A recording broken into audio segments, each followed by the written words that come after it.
I guess we can go ahead and get started. Good evening, everyone. Thank you for joining us for Design Subcommittee meeting of the Boston Civic Design Commission.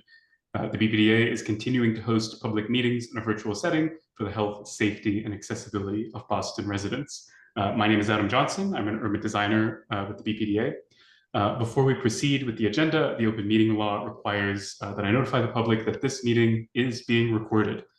Therefore, please be aware Commission staff is making an audio and video recording of this meeting, so please turn off your camera and microphone if you do not wish to be recorded. For the purposes of the record, tonight we're joined by Commissioners Mimi Love, Anne-Marie Lubenow, Kathy Kotaridis, and Laura Solano.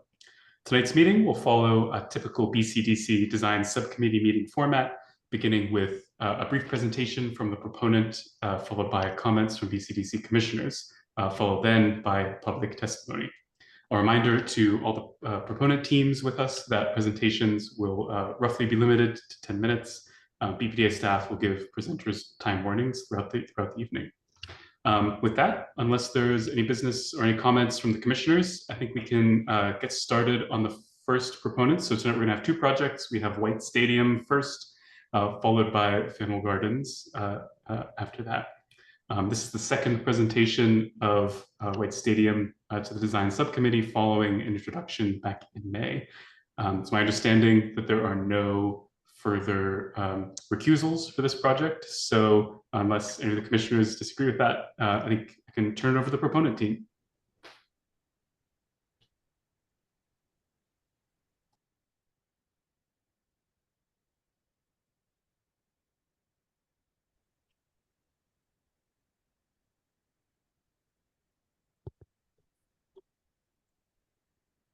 Hello, can you hear me? Yes, yes. we can. Oh, okay, wonderful. Hello, everyone, and good evening.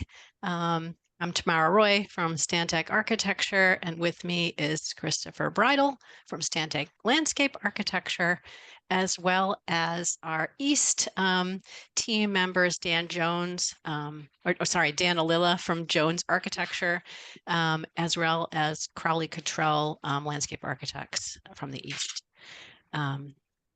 So let's continue. We have a lot to cover tonight. So let's keep going. Leah. Thank you. So we're going to do a real quick introduction of the project. It's just 5 or 6 slides, and then respond to the comments that we've heard the last time that we saw you in subcommittee. And they fall into these buckets of the West Grandstand architecture. Then we're going to cover the East Grandstand architectural landscape, and thirdly, the landscape architecture of the project next. So I'm going to hand it over to Chris Bridle. Thanks, Tamara.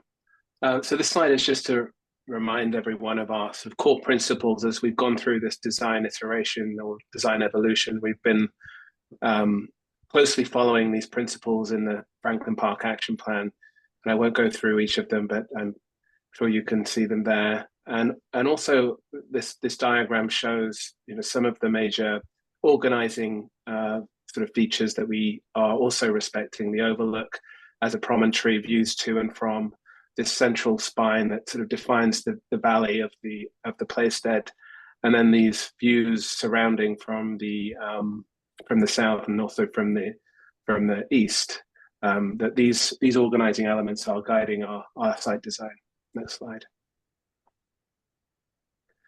And also that there is some sort of original organization to the park, as envisioned by Olmsted, the anti-park and the country park. Our site is in the anti-park, which is the recreational area of Olmsted's design, and the country park was the more pastoral sort of country, sort of wild area of the park.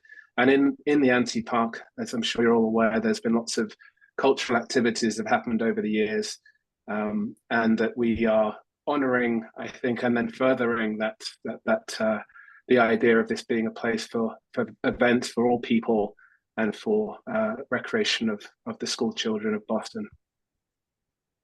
Next slide. I guess I'm going to jump in here. This is our Venn diagram, which Leah, if any of you know Leah Grossman, came up with on our team. And what's amazing is the stadium is in the very center, and it's sort of putting together Olmsted's principles, the principles of the architecture of the West Grandstand, as well as the Franklin Park Action Plan, and trying to take all of those and then have a philosophy that is respectful and sensitive to all three, as well as, you know, of course, adds our own ethos from our own time period. Next. So just to clarify again, this is our last intro slide, is that the Boston Unity team, which is our team from Stantec, is working within the red lines of our limit of work. And we have 20 games a year where we use this side, and it's renovation, new construction. There's a new scoreboard, lighting. There's the Grove, which we will talk about a little bit more detail later, but really adding a new place to the Playstead that hasn't been there before, a new scale of place, as well as all the paths around the site and the South Crescent food and beverage. And then Boston Public Schools has the other side, which Dan will go into more detail about their programming in a little bit. Also want to mention our sustainability targets here. I'm not going to read through them, but we are targeting LEED Gold. Next. So last time we saw the BCDC subcommittee, there were really three primary questions about the architecture. And I guess we want to thank you all who are here, who were here at the last meeting, because they were basically philosophical questions for us to think about and really carry through the design as we continue forward. First one was obviously delighted that the West Grandstand's being preserved, but how do we think about old and new? Can we distinguish the elements of continuity and change and the layering that we're doing, as well as a comment about how the clam itself is compelling, but let's make sure we challenge the diagram, tease it out, and explore the intersections and overlaps that are involved in that type of concept construction. Next. So in the big picture, we are taking the pieces of the stadium on the left and removing the parts that seem to create a lot of barriers and really trying to make a cohesive, holistic design that, you know, really does what Boston Unity needs, what Boston Public Schools needs in terms of programming, but also creates much more porosity throughout it. And so, you know, that's the sort of main thinking that we have here going forward. Next. And the West Grandstand itself, you know, we pay homage to it. We love it. I know Landmarks has really enjoyed the fact that we've really engaged with this part of the building. But yet at the same time, we understand that there are so many pieces of it that, because it's cast in place concrete, are really, really impossible to bring up to today's needs. And so we will be doing this basically a facade-ectomy. Next.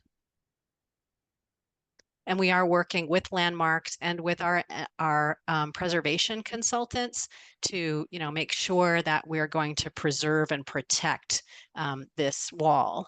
And you can see some of the details that are from our schematic design narrative, where they're talking about making sure that we do that. Next. Then, as we showed you the last time, this is kind of a compression of 3 slides, but our inspirations going from both Art Deco and Bauhaus, since the building is kind of in between both of those styles, and then introducing warmer elements that sort of, as we said, like contrast the sense of change and newness and warmth. And also do that as well in the landscape and sort of merge these various eras into the design that we're making. Next.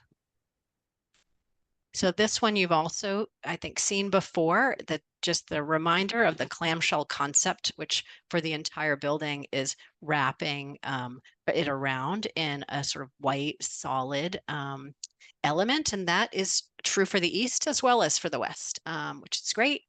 And then the things that are inside it are sort of softer, warmer, generally wood. And again, you'll see from the east that they're also following that sort of general philosophy.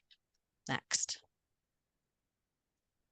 And I'm glad Mimi's here because Mimi had asked us to show plans and elevations and to show those relationships. And here on the top, you can see the dark line of the clamshell wall and how we're making sure that in the place that we're calling the gaps, just, that's a general and big move, right? Which is to say, we need to give this some air around itself. So we have our team entrances, home and away, and they're set back from that, from when it becomes from a curve to a straight. And then we reach it again, but just briefly as we curve the wings away from the clamshell wall. And in terms of heights, we have about a 15.5-foot high southwest wing, which when we carry that line across, lines up just about halfway between the window lines. And also at the entrance canopy over the red doors. So there's definitely like a kind of a locking in that's happening there in terms of heights. And then also at the very top, thinking that even though people really don't see this in elevation necessarily, that we're trying not to crest that top of the clamshell wall with our top of our curving band. Next. So in terms of the layering, you can see in the upper left, we started with a sort of more simple, or I guess actually I'm not sure if it's simple, but different canopy where it was a leaf structure.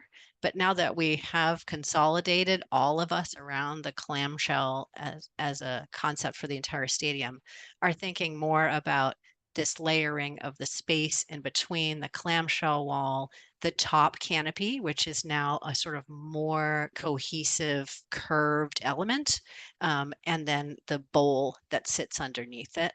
And that canopy has been developed now. We're in the middle of a design assist with Bird Air, and it relates to the Olmsted shape of his overlook building. Next. And we've gotten a little bit farther along in terms of materiality. And so we're looking at these various manufacturers that make it's an aluminum system that clips together but is wrapped in wood, and it's able to be used both, as you can see on the bottom left, sort of with air behind it or with solid wall behind it. And that's really important to us because we're dealing with an extremely kind of simple and reduced vocabulary where we've got solid white concrete and we have this textural warm wood. And whether it's a solid wall or it's a railing or it's a grandstand edge, all of that we're trying to basically do in one material. And then on the right is also thinking again about inside and outside and sort of the flow of air. And stadiums it's very important that they're almost all outside experiences. And so this sort of opening and closing is really important as another element in the design. Next. So I want to really quickly show you the game day experience as we go from the north entrance through the pillars and up into the building, because I think that'll help really show the relationship of our new to the old. So here you're coming into the north, and again, 20 days of the year, it's a temporary situation. All of the things that you're seeing are put up, take down just on the day of the game. So otherwise the park is left, the way that it's meant to be as a park.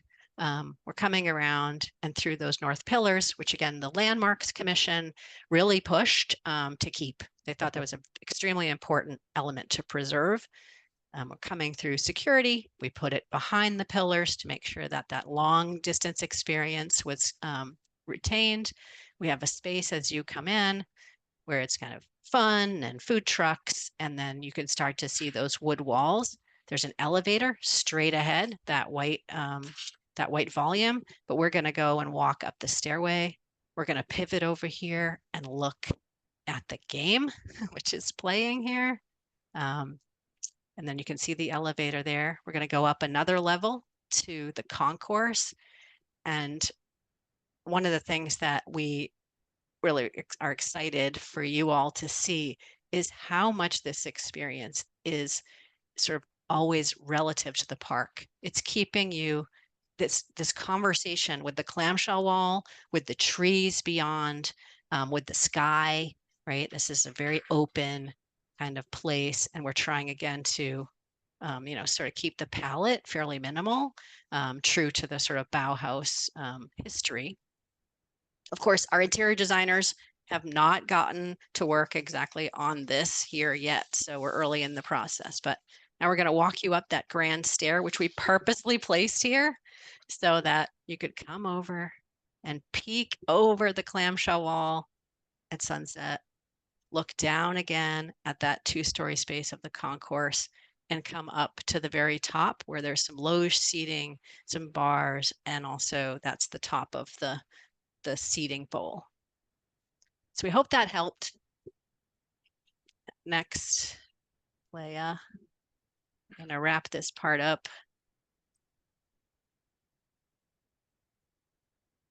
So just zooming into this diagram and this intersection location where all these things kind of come together, we're looking at the team entrance next.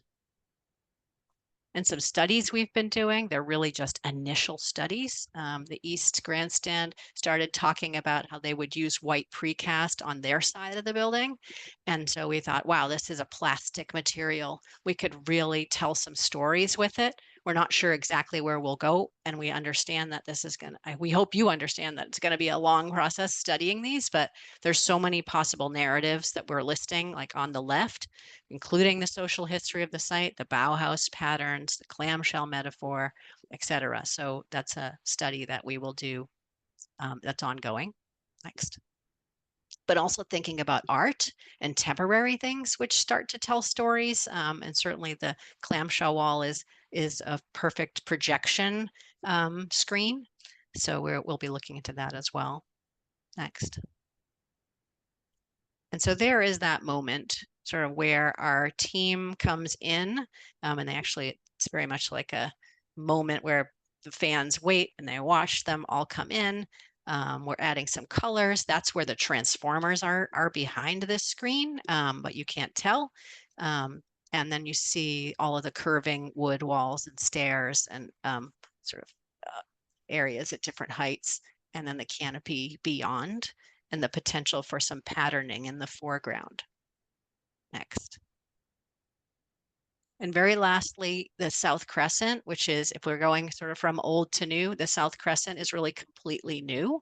And it sort of is in that last like little opening as the stadium comes around, but is meant to be super open. We want that axis to be able to be seen from north to south on nice days, opening up the garage doors. We're looking at a timber structure potentially for sort of low carbon and just lighting it, and so having a fairly open section for a small building. Next. So I think one thing we thought was maybe we pause here and we take some of the questions and comments, and then we move on to the east and do another pause and then move to the landscape as last. How does that sound? Okay. Yeah, I think that sounds great, Tamara. I think we're a fairly small group here of commissioners, but maybe I'll just start by thanking you for this part of the presentation. I think so much has been developed since I originally saw it at the monthly meeting when it was first presented. I do think that you've had a lot of time to think about what was asked in the previous subcommittees about how you distinguish old from new. I think there's really a lot to like here.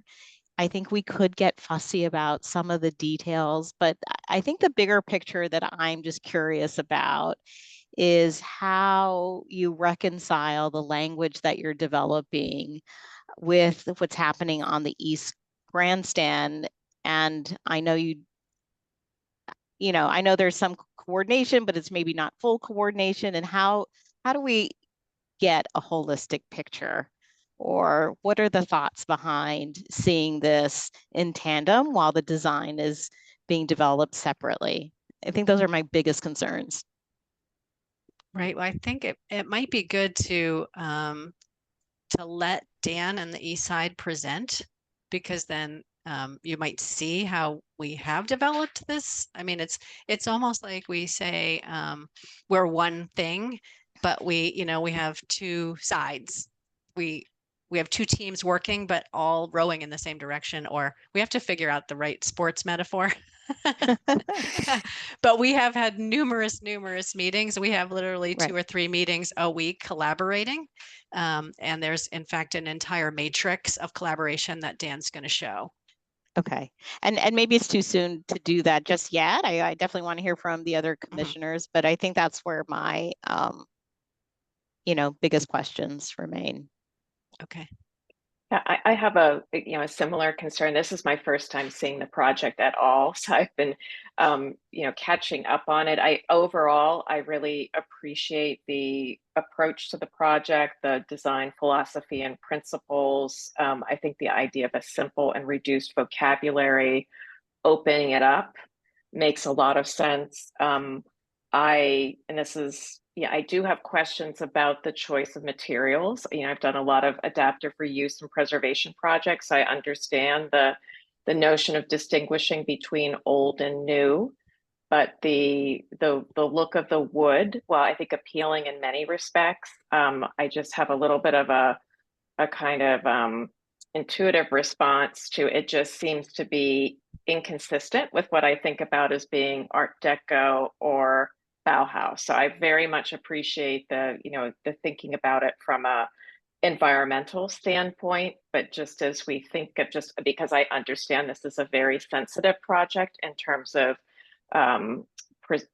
preservation, that's just what comes to mind when I look at it in terms of its architecture. So understanding that, particularly within the context of how the two parts relate to each other as a whole, and with the introduction of new buildings, is something I would be interested in learning a bit more about.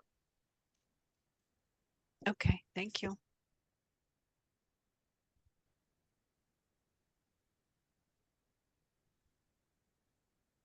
Kathy, I think you're muted.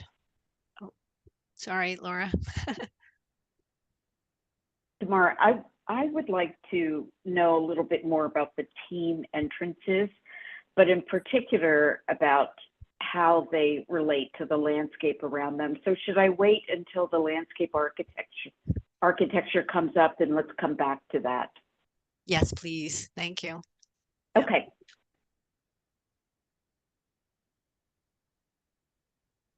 Tamara, I guess this pertains mostly to your portion of the presentation. I'm still curious about where the public and private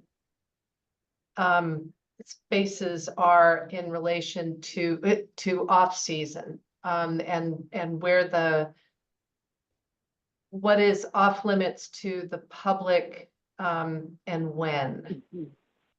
Sorry to focus on the off limits, but because there's so many wonderful public spaces that you've shown us, but I'm just curious about what will appear closed in the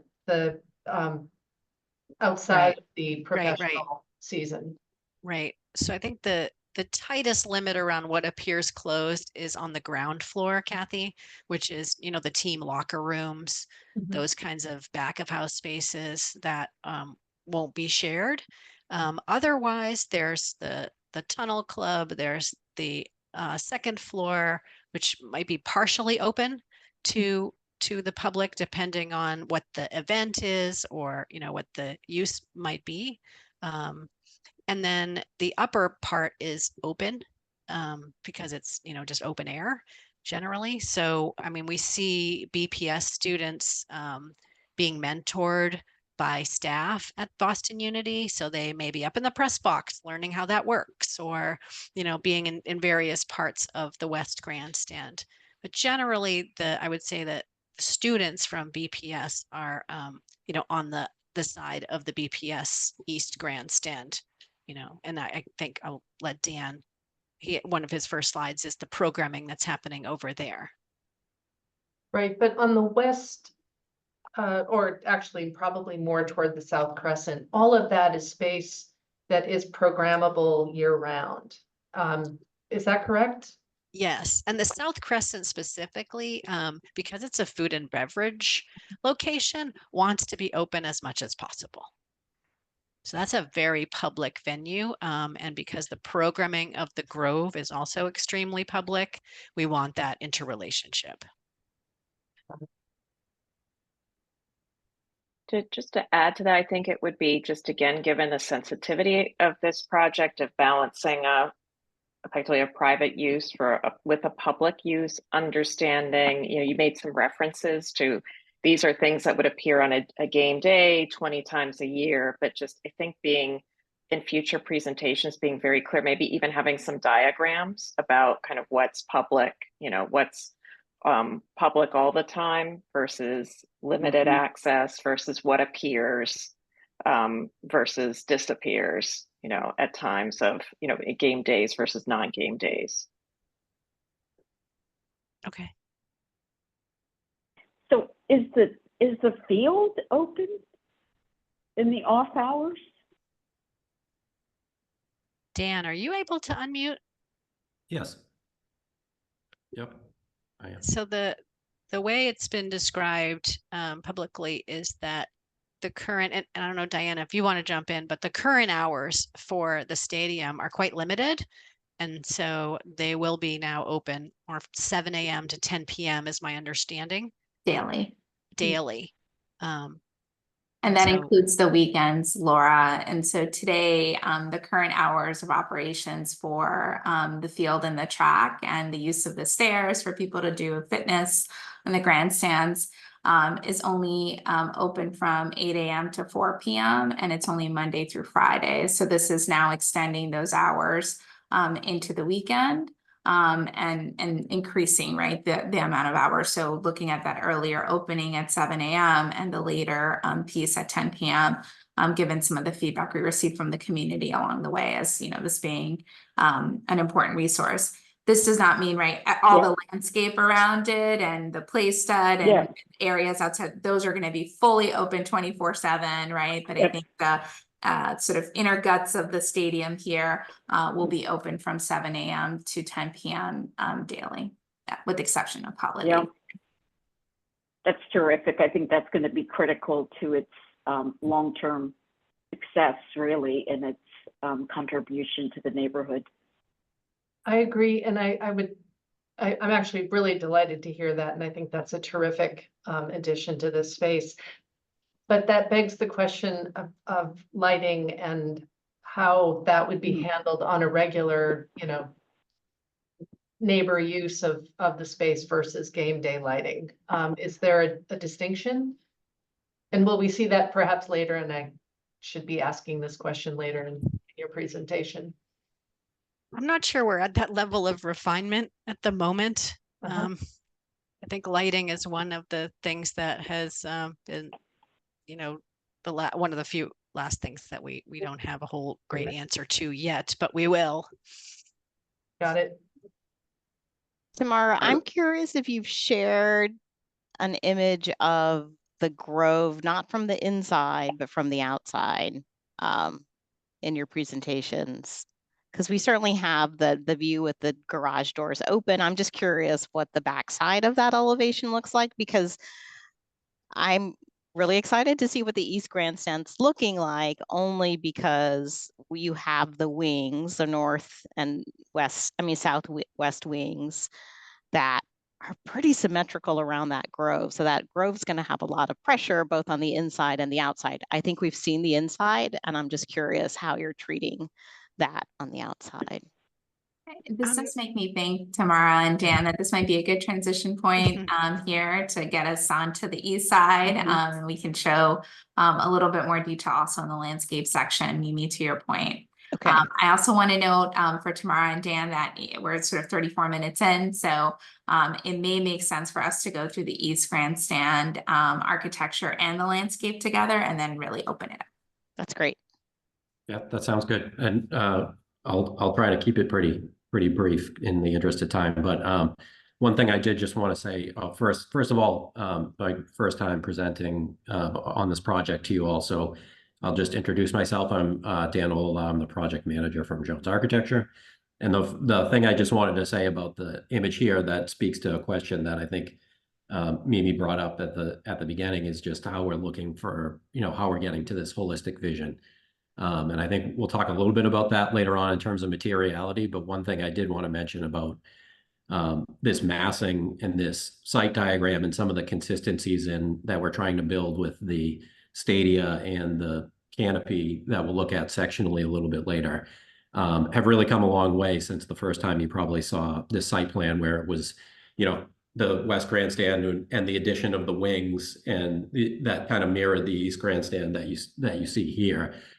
This idea of really making this holistic massing in the round is one of the ways where we really kind of pushed each other. Each team's kind of pushed each other to get us to this holistic vision. So I'll say that about just the site plan itself. And if you want to go to the next slide, Leah. Just to summarize the program briefly, most of the BPS program that our team is responsible for the design of is in the East Grandstand.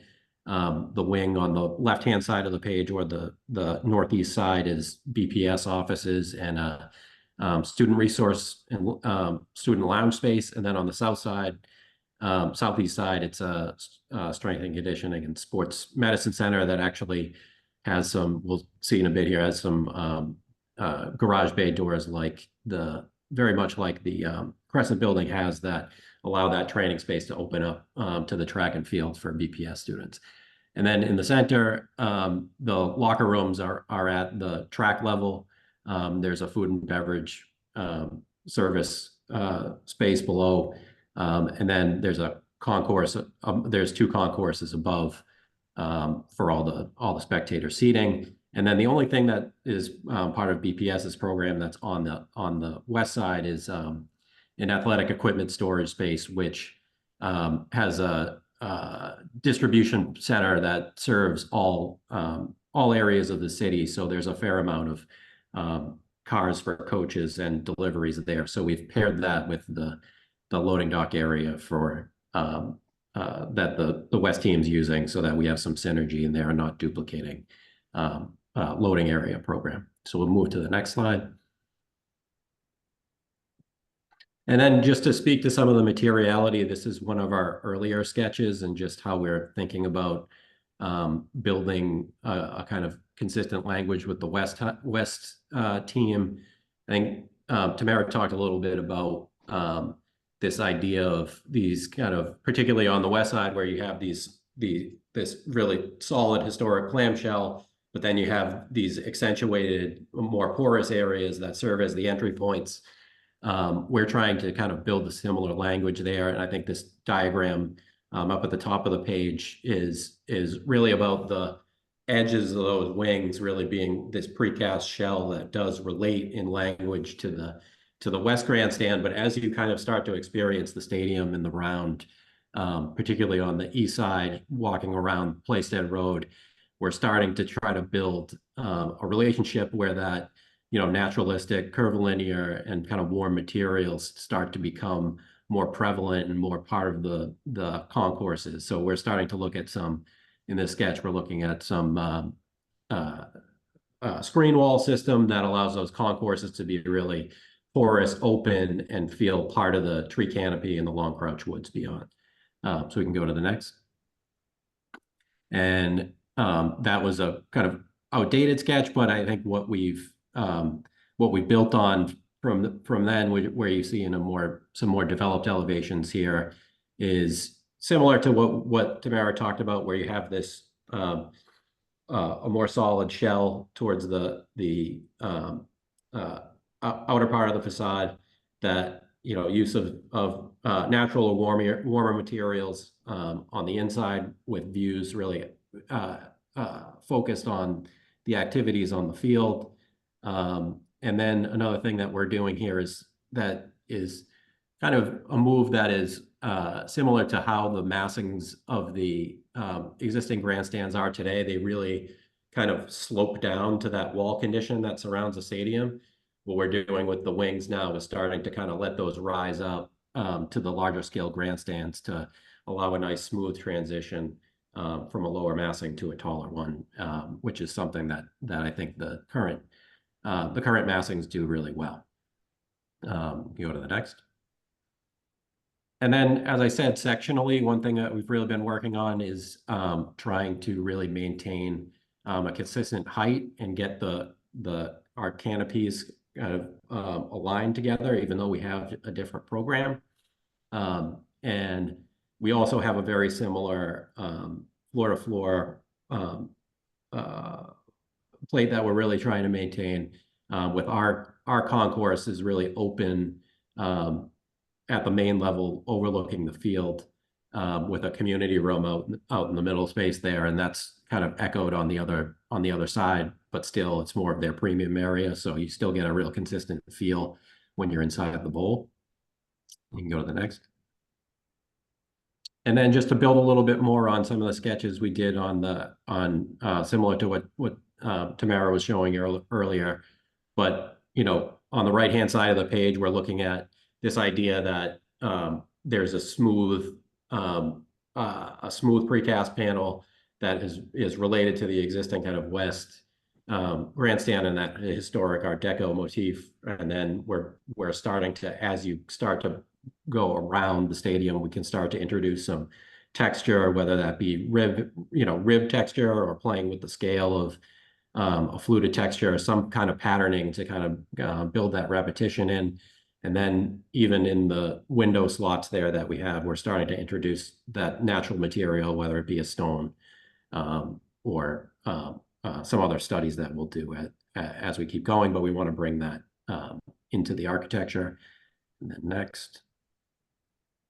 And then I think this is one of the last ones, but this is just a little preview on how we're kind of building consistency. This is just a tool we're using that gets into more detail than what you see here, but this is just the overview. We're really starting to take a couple different palettes for the exterior, and then the interiors and crescent building, and the facade and canopy, and also the site, and really start to build.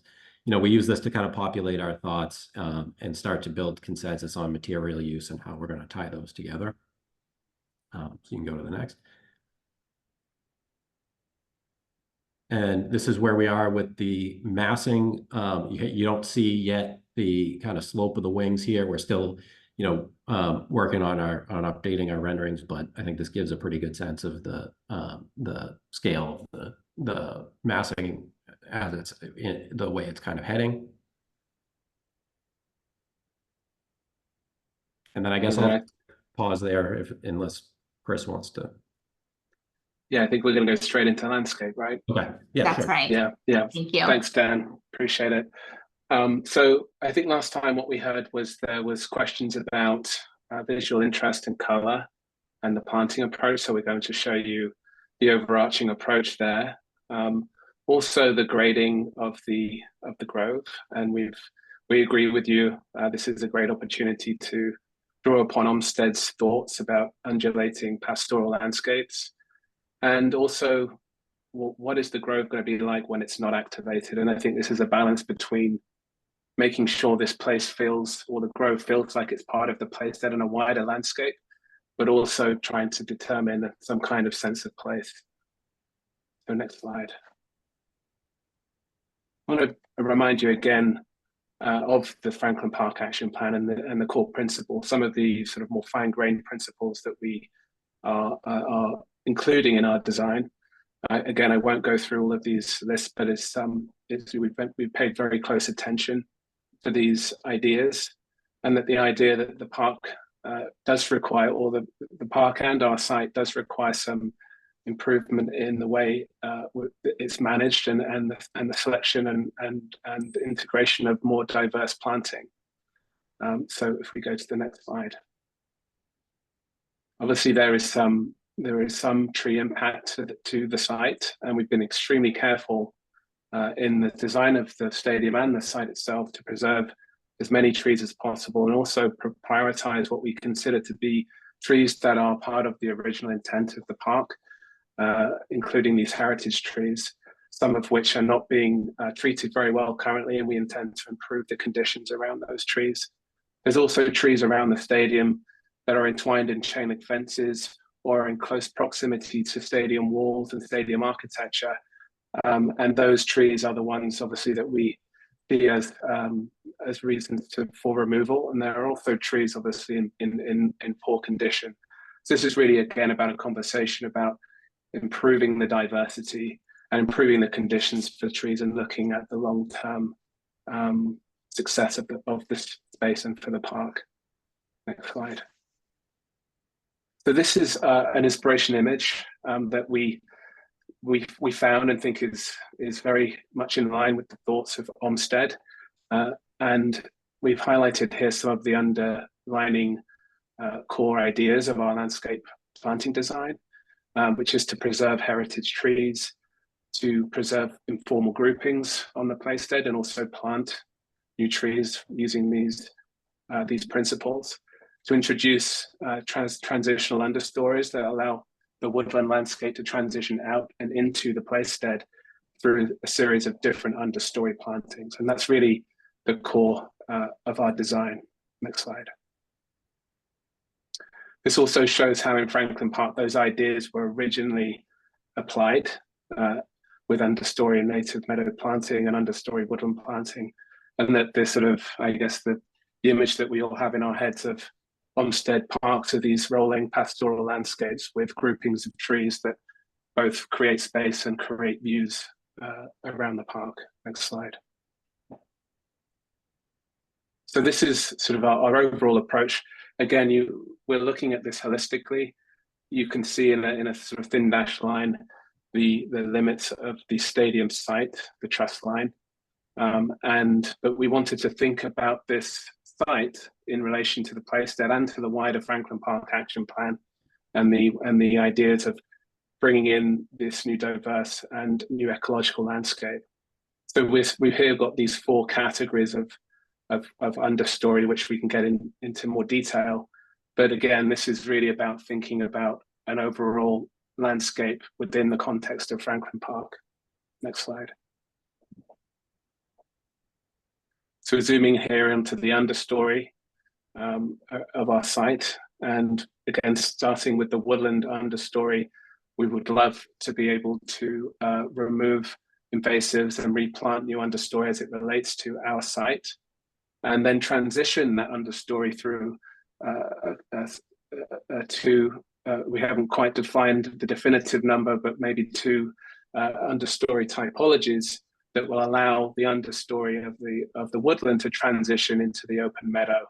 So we're thinking about fescues and small canopy trees that allow that transition from the woodland understory, and then having native meadow being that last typology before we get to the open lawn. Next slide. And again, the groupings of trees are very important. You can see here in the dark circles are the existing trees that we're preserving in order to preserve the original intent of the Olmsted design. And then we're providing these new trees, which you can see in the circles, the green circles with the plus signs. These are our proposed trees that we intend to work in concert with the Olmstedian groupings, and again provide spatial organization, but also help to work with the walls and facades of the stadium. Next slide.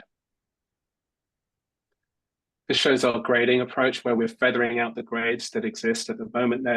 The grades along the west side of the stadium are quite abrupt, and we're looking to feather those out into the grove and create a subtle mounding in the grove that both helps us with drainage, but then also I think helps us to integrate the grove into the wider topography. Next slide.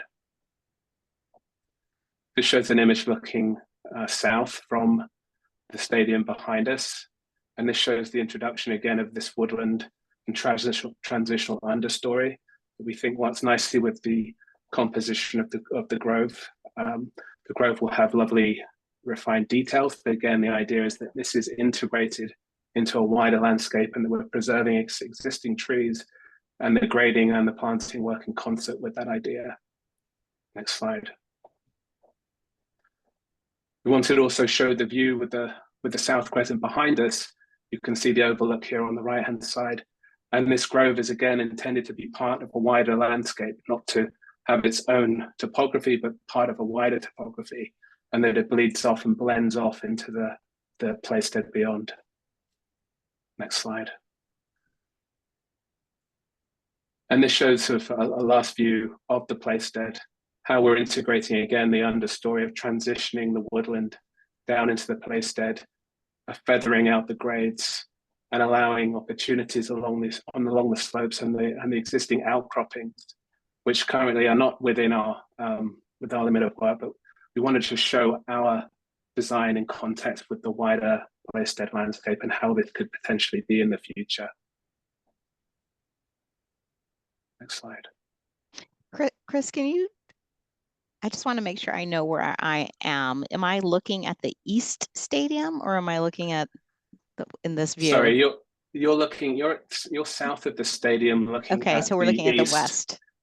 Okay. You're looking at the East Grandstand and the South Crescent building.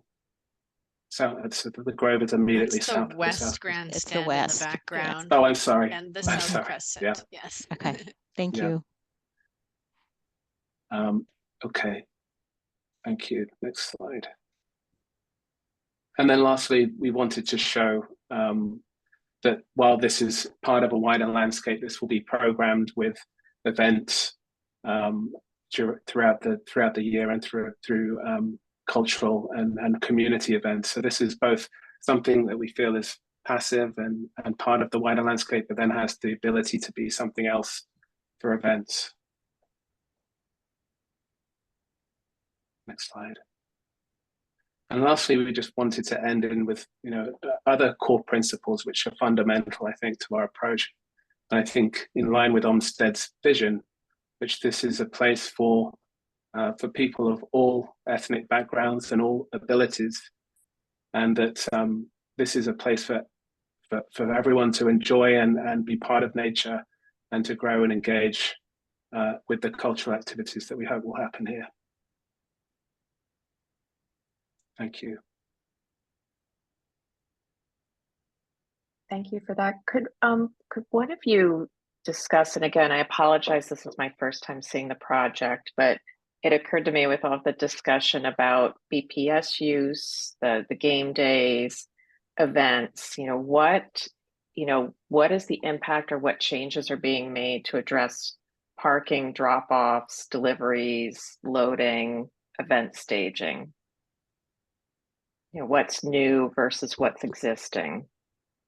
I mean, I think I can start taking that one, Anne Marie. We tried not to get transportation mixed up in the BCDC conversation if possible, but there's zero parking on site for BPS and for the game nights. So there's a whole plan of sort of how you get there from the T, how you get here if you need ADA services.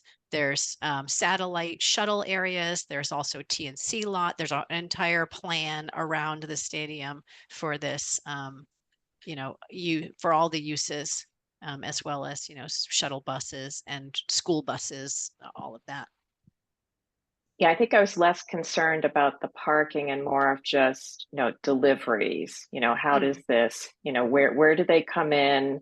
Are they using existing roadways? Are they, because in any, project, that is something we take into consideration.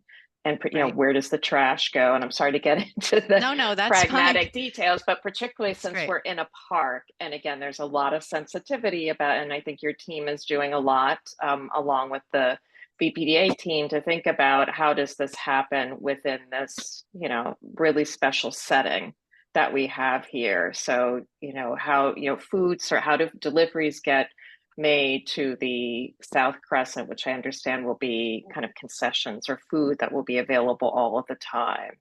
Correct. So, Yep. how do these things intersect? I misunderstood your first question. Okay. So and Leah, if you could point to where the service area is, right between the West Grandstand proper and the wing there. So there's and there's grading. that's happening there. So you can see that the trucks will come in sort of where there's a number 9 from Walnut Ave, and they'll come through, they'll reverse and back up that slope. And our idea with that was also, we have heritage trees that are very important to protect right there. And that we can do some buffering in that sort of triangular wedge shape, right? That can hide some of the service area there behind it.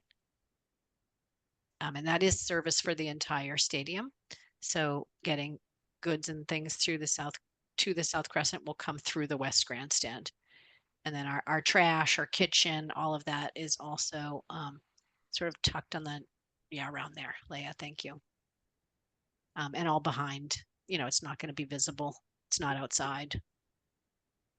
Yeah, and I would just say that sort of a general strategy here is to reduce the amount of vehicular impact as far as is possible. And, both game day operations, but everyday operations as well, we're really trying to minimize vehicular intrusions as far as we can. And I imagine we could probably elaborate on that next time with some diagrams. And one thing I will note as well is that Anne-Marie, just for context here, originally, and I think if we go, Leah, to the site plan that Dan had with the program, the concentration also of that this slide right here, this northwest wing with having the athletic equipment as well, right, is from a BPS functional standpoint. We are also locating that, where all those like packages are going to be delivered for the broader sort of athletic program for BPS. And that was something that actually existed on the north east grandstand, so where you see BPS offices and student spaces. And through community feedback that was, very much sort of advocating, the Franklin Park Action Plan identified, Playstead Road as being pedestrianized, these sort of carriage roads becoming more pedestrian and bike centric. So we moved that over to the north west to address that community concern, and also to sort of, again, concentrate those loading and service operations for both program aspects in one location.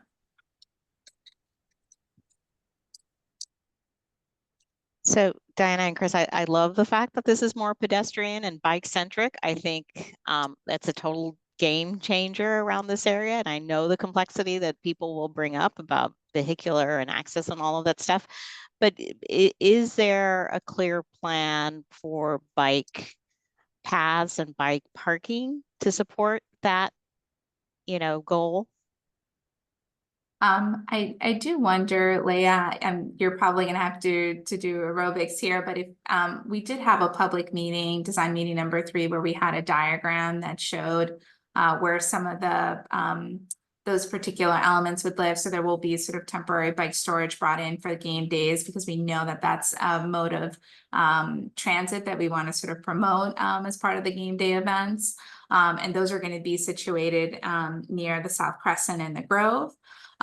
There's also, sort of existing bike lanes and infrastructure in this area. Walnut Avenue, currently, we're working with the transportation planners to identify whether that is a vehicular exit for only the shuttles on game days, or whether there's, opportunities for us to, you think of the circulation of those shuttles just off of Walnut Street. So we're continuing to kind of work the elements here, and that's been done through a pretty robust community process. And we can kind of pull up that diagram when we have a moment, just to share, where are the vehicles, where are the pedestrians, and what are those distinct lines. There's currently, Mimi, just to provide as a frame of reference, some swing gates along Playstead Road now that prevent vehicles from driving in there unless there's some sort of larger some larger events. So, we have BAMFest, we have Puerto Rican Day Festival, all those things that happen here. And then similarly on the west side, there's a gate, a sort of swing gate structure just to the south of where number 9 is located.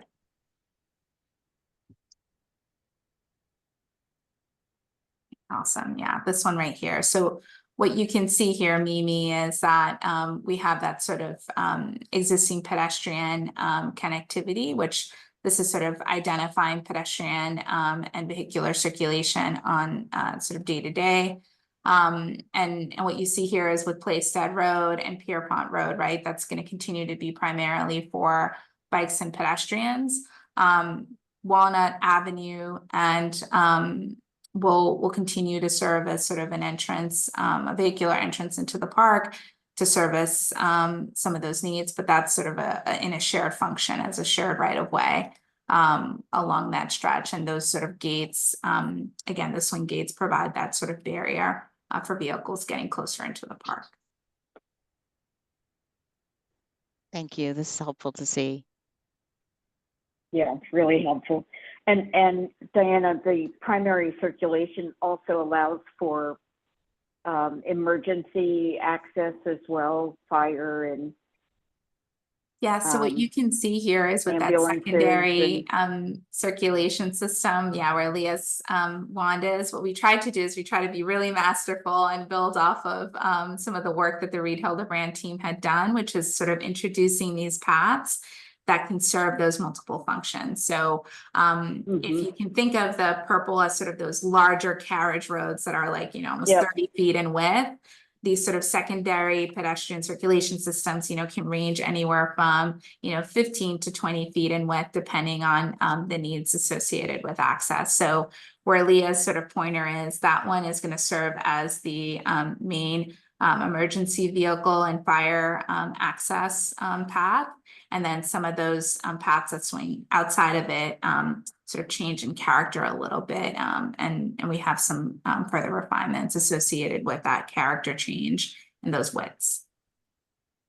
And again, that's all building off of the action plan and action plan guidance.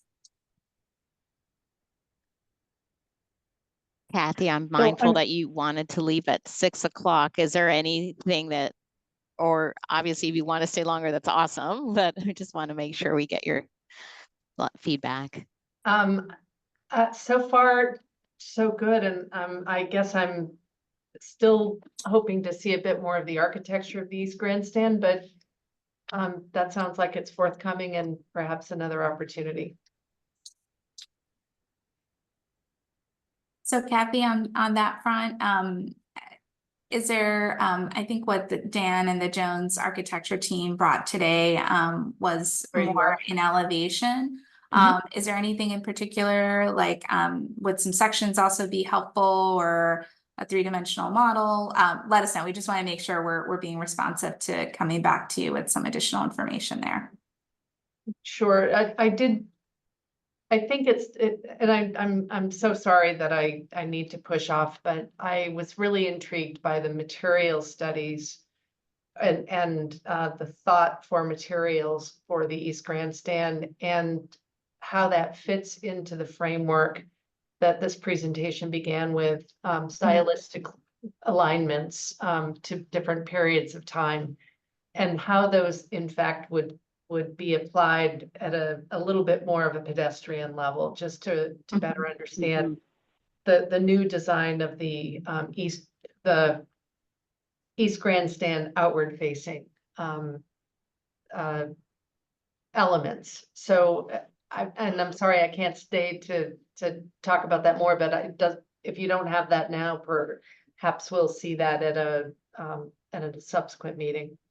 I would just say we do have a number of working sessions upcoming with as a two-team session. So I'm sure you'll be seeing more. That's great. But that's it for me. And thank you very much, Mimi. Yeah, no, thank you. Thanks, Kathy. I mean, I think I have one minor comment about the architecture. To me, the big unifier, in addition to the material that Kathy suggested, is the canopy. I really think if you guys can really, synchronize that design, I think that's the one element that really can unify, both sides, East and West Grandstand. And then, tomorrow, as you think about the textures on the white material being this concrete, I think the simpler might be better, just knowing what the East Grandstand is doing. I think Art Deco in particular really emphasized details around moments, not a complete texture across the surface. And maybe that's how you get some of that, you know, really textural moments that you were showing, which I think could be quite beautiful and distinguish the old from the new, but maybe it's a little bit more simplified. Thank you. Those are No, my that's thoughts. helpful. Thank you. I would agree with that. I think, you know, just to go back to my earlier comment, I'm wrestling with, you know, what cues are you taking? You know, how do you add to this building and do it in a way that's of its time, but also respectful of the Art Deco and the Bauhaus language? And I'm not quite convinced by the stylistic approach and the use of wood. And I had the same thought about the texture, that I think Art Deco is very much about kind of machine-like, streamlined, and as well as Bauhaus to some extent. So, and you know, so it'd be interesting in, you know, the next iteration of this to understand how the basis, how the foundation of the historic building informs the approach to the new design. All right.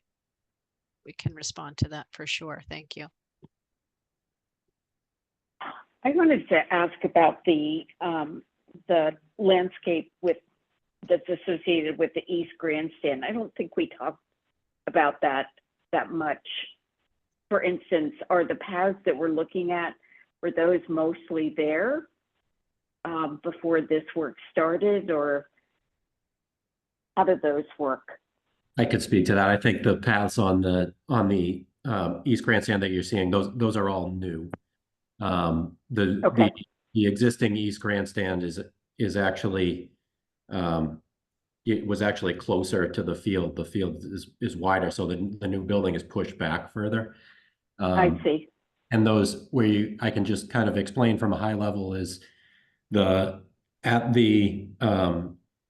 where you see those kind of plaza elements at the north and south, right at the intersection between the wings and the grandstand. Those Yep. are actually moments where the new Leia, just to the right a little bit. There you go. Yeah. So those are kind of, we've been calling them these like knuckles between the wings. So there are these vestibule entrances where you can enter and go through to the field, or you go into the wing or underneath the grandstand for to access the locker room. So those points are really kind of the points that establish the paths across, you know, how you're circulating kind of around the building, and how you're getting kind of pulled in from Plaisted, the Plaisted roadside, which is the road on the right-hand side of the page. And they also, those paths take their cue from, you can see as you go through the wooded area, those paths take their cue from roads that go out to, or pathways that go out to Seaver Street, which is further to the right, to the east. And then there's a path up at the top of the page that goes up to the bear dens. So some of those paths were established by trying to unify and build on paths that are already there, connecting existing destinations in the park. You know, thank you. That's really helpful. So Dan, this is going to sound so obvious, but so because the field is larger, basically you had license to move the entire east side of the stadium. Is that right? Correct. Yeah. So there's nothing about, go ahead, Diana. And I'm sorry, I would note too, Laura, that that's a product of the program, the 8-lane track, which is a really important element, and also the deterioration associated with the East Grandstand. That grandstand suffered from a fire that degraded its sort of structural condition. So there's sort of a series of factors associated with it, and also the significance of the West Grandstand as a facadectomy, because that was a facade that was articulated a little bit differently as a main entering point for the stadium experience. Yep. Thank you. That's really helpful. One thing I wanted to say about the paths in general that go around the stadium is that, and I think this is something that you should think about, relative to the park itself. It feels like the paths are a product of the stadium as opposed to the stadium being inserted into the landscape. And it has to do with the offset of the paths, how many paths are in there. You know, I understand that the circulation for a stadium is so different, particularly, you know, one that also has to kind of serve two different hands. But maybe in looking at it further, you might think about both the west and the east grandstand sort of a little more carefully about what's happening with the paths at the base of the stadium itself. It's a little hard to read here, right, because it's in shadows and, you know, so it might be good to kind of peel away things and just see how that works. But again, that's something I think we can look at in the future. And then,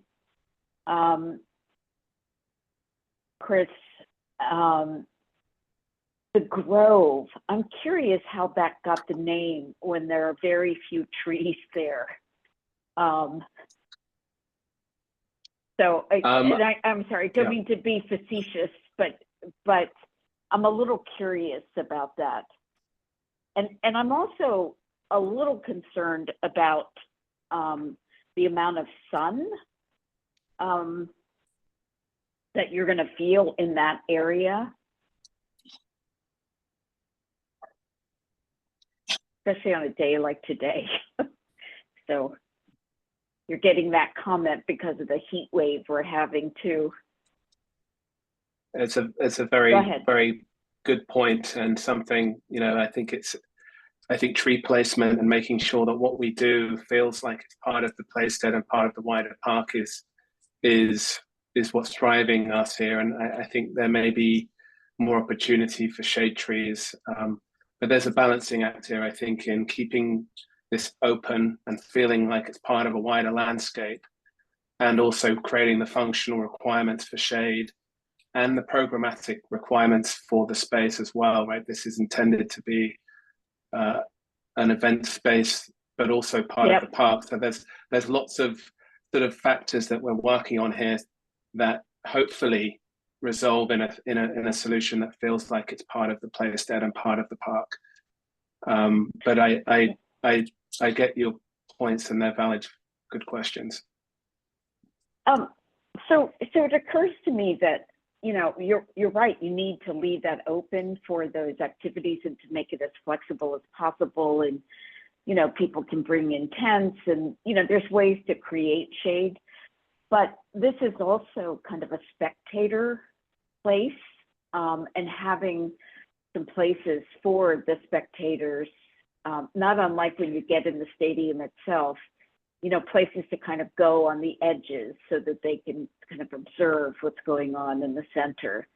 You might think about that issue of comfort, for people to just, you know, be able to step back a bit as well.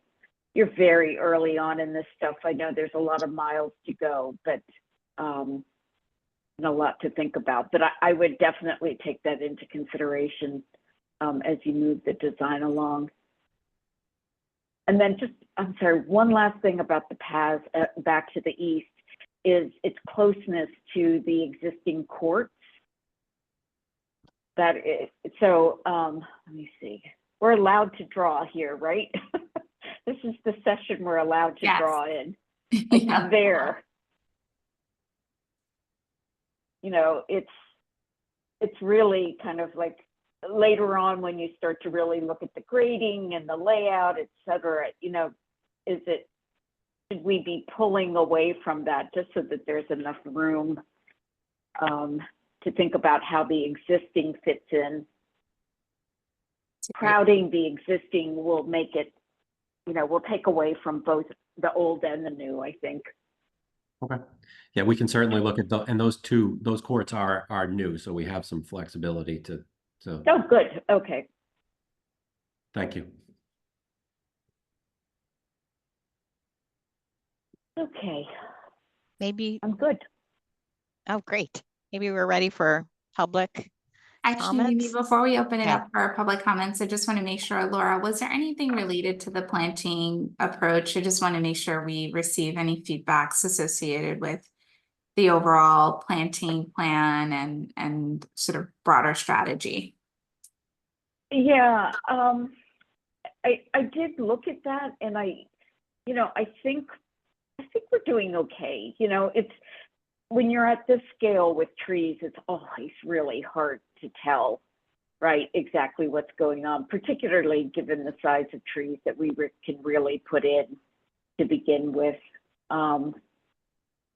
But yeah, I get the strategy and the idea of lines as well as the looser view corridors, etc. I think as the project moves along, that the team should consider densifying a bit as opposed to stringing out. So for instance, you sort of have these and is there, and I think it has everything to do with views and what the facade looks like, but really, as you look at a 3D model of this, thinking about how the trees can kind of be the outer shell, if you will, of the space that encloses the stadium. That relationship, I think, is really, again, I feel like the stadium should feel inserted into the landscape. Thank you, Laura. That's so helpful. Sorry, Mimi, back to you. Oh, no. I think we were just wrapping up, so I thought we could go to any public comments. Okay. If there are any members of the public in attendance who'd like to contribute public testimony, you can raise your digital hand and we will call on you. If you're calling in by phone, you can press the number 9 on your dial pad to activate the raise hand function, and you can dial 6 to unmute. Please state your name and any relevant project affiliation before you start speaking. And we will be timing you. We ask that you limit to 2 minutes. So I see one hand raised so far. So Sarah, you can go ahead and unmute yourself, please. Hi, everyone. Sarah Freeman, Jamaica Plain.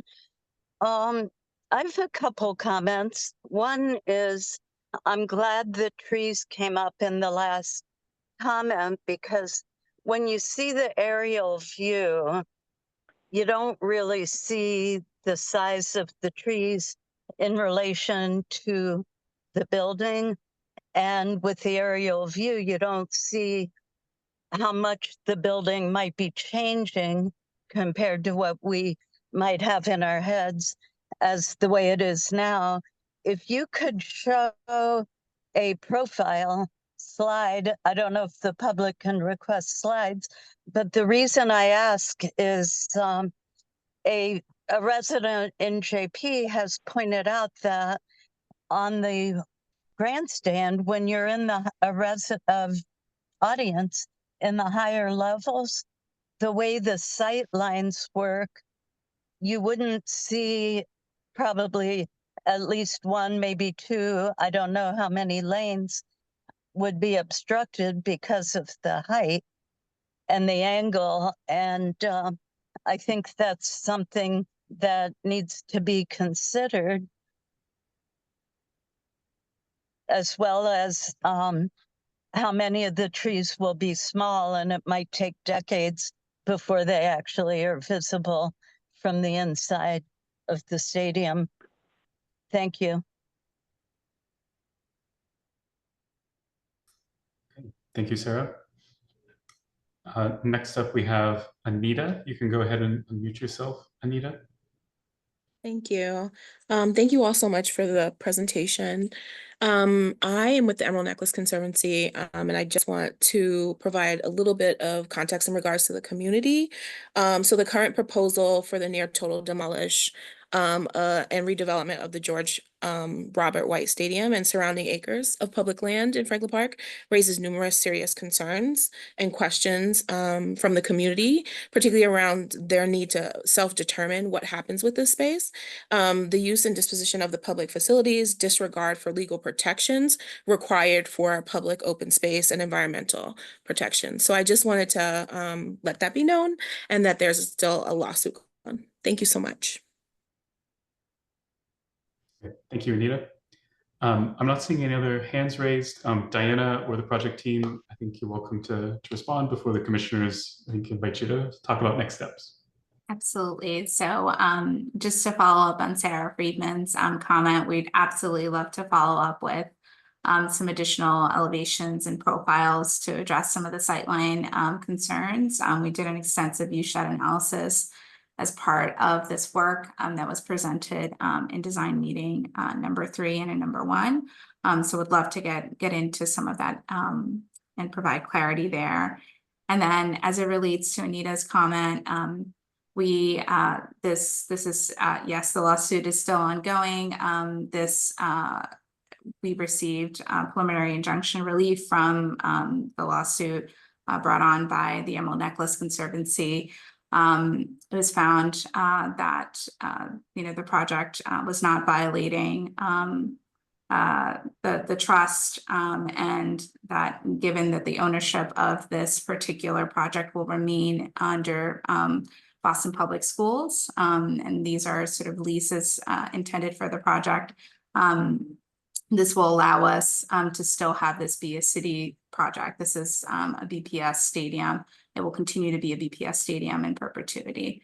Again, we are really looking forward to continuing to hear the feedback. There's been a lot of robust commentary received from community members along the way. And we'll continue through the legal process associated with the lawsuit. Anna, thanks for clarifying. I think that's helpful for all of us. And I think with that, commissioners, any thoughts on this project? I feel like it's developed very nicely. It's good to see that all of the design members that are working on this site are coordinating and are consulting on a regular basis. I do think there's some things that we've asked for more development and more attention, but it's my opinion that we could send this to full committee, but I would love your thoughts.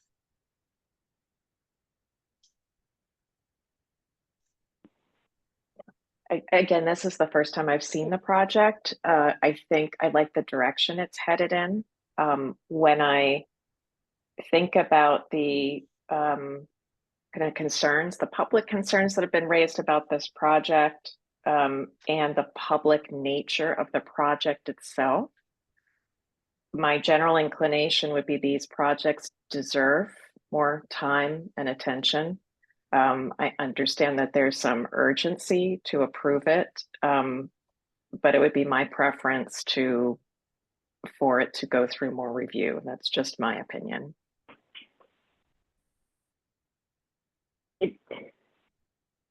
Am I muted? No, we can hear you. Okay, good. It seemed to me that there were quite a few questions about the architecture in particular. This is the first time that we've really seen the two together.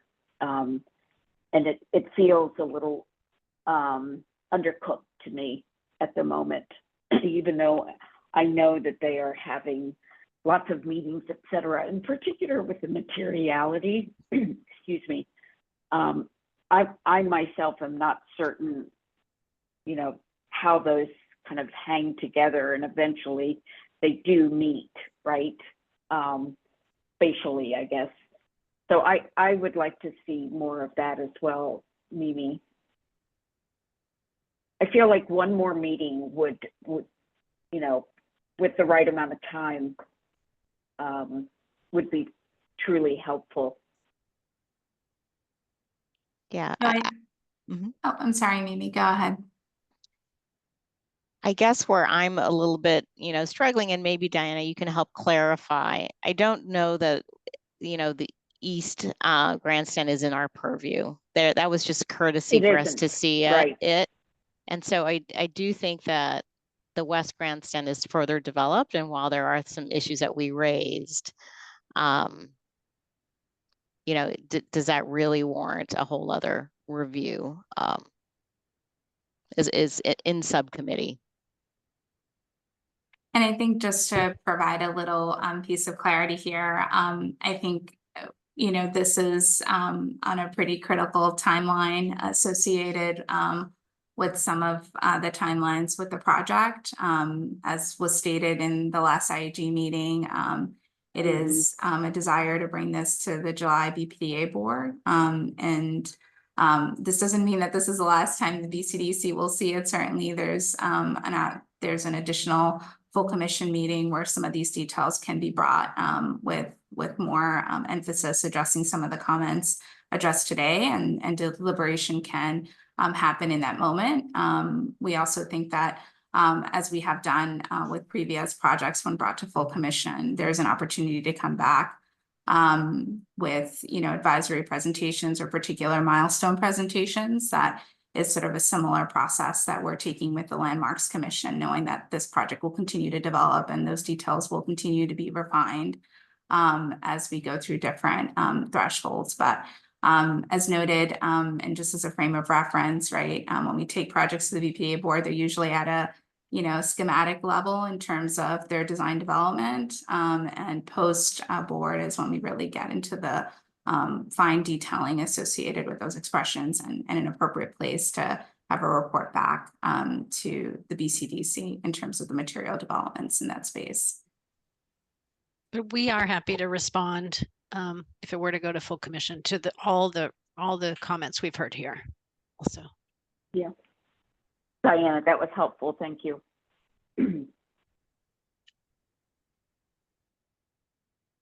So given that, Mimi, I think that it comes back to the full commission recognizing some of the other stop points that Diana has talked about. I think would be acceptable. I definitely feel like it puts a lot of pressure on you tomorrow, but I also know that you're very responsive when we, give you feedback. It's tight. I think there's a full committee meeting coming up next week and one in early July. So, I think I'm not going to, be the decider when you come, but I feel like more time would probably be better. Yes, and just for all the commissioners, we are looking at the July timeline. We certainly need those weeks to be responsive to the feedback we received tonight. Yeah, I would agree. I mean, my sense is, there is pressure to push this ahead. I think the project would benefit from more time. I'm also, for people who know me, process is really important, and clearly there are a lot of eyes on this project, and I really do appreciate the issues that have been raised by Emerald Park Conservancy, among others, about respect for process and the public trust. So I think just in terms of, honoring those interests, making sure that this gets the attention it deserves as a structure that will be, a change to, a jewel, one of the jewels in Boston, recognizing the benefits that are coming with it. So that's why I would argue for more time for this project.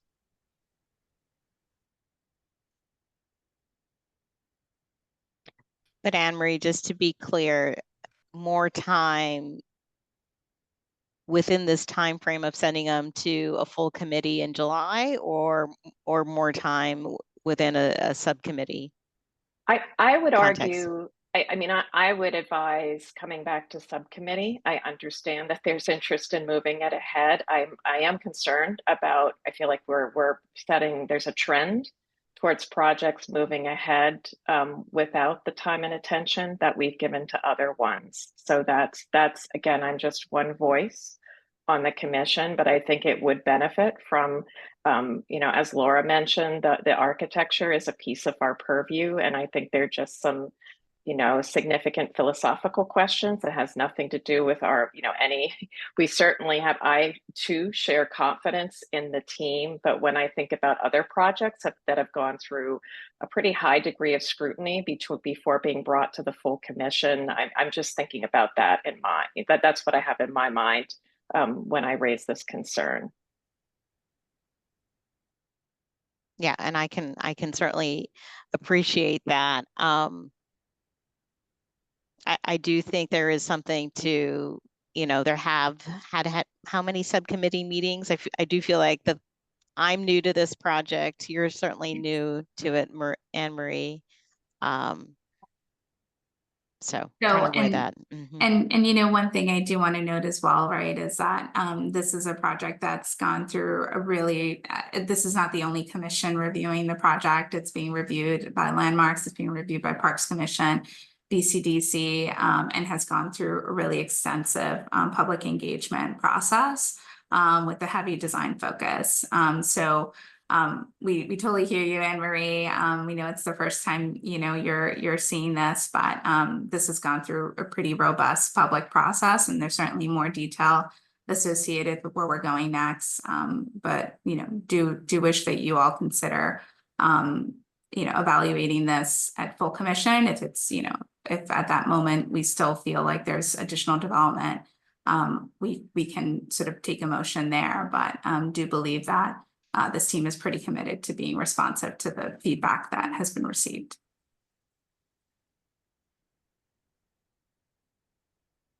All right. I'm really hoping that we don't go too late this evening. So I'm going to suggest that we send it to full committee with understanding, there is some work to do and some comments to take seriously and to address. And if I can just get one more commissioner to support that direction, I think we can move on. I think you're unmuted, Laura. I support that. All right. Okay. Like you said, Mimi, I think we should be aware of the time and start to talk about the next project. But so commissioners, based on this conversation, we can coordinate for the next time this project shows up and keep you up to date on the design and evolution of this. So thank you, White Stadium project team. Let's move on to the next project in the interest of time. We're up for Faneuil Gardens. Faneuil Gardens team, thank you for your patience. This will be the first presentation of this project at subcommittee following an introduction back in June. It's my understanding that none of the commissioners present need to recuse themselves. So I believe all of the project team should be ready to present. So whenever you're ready.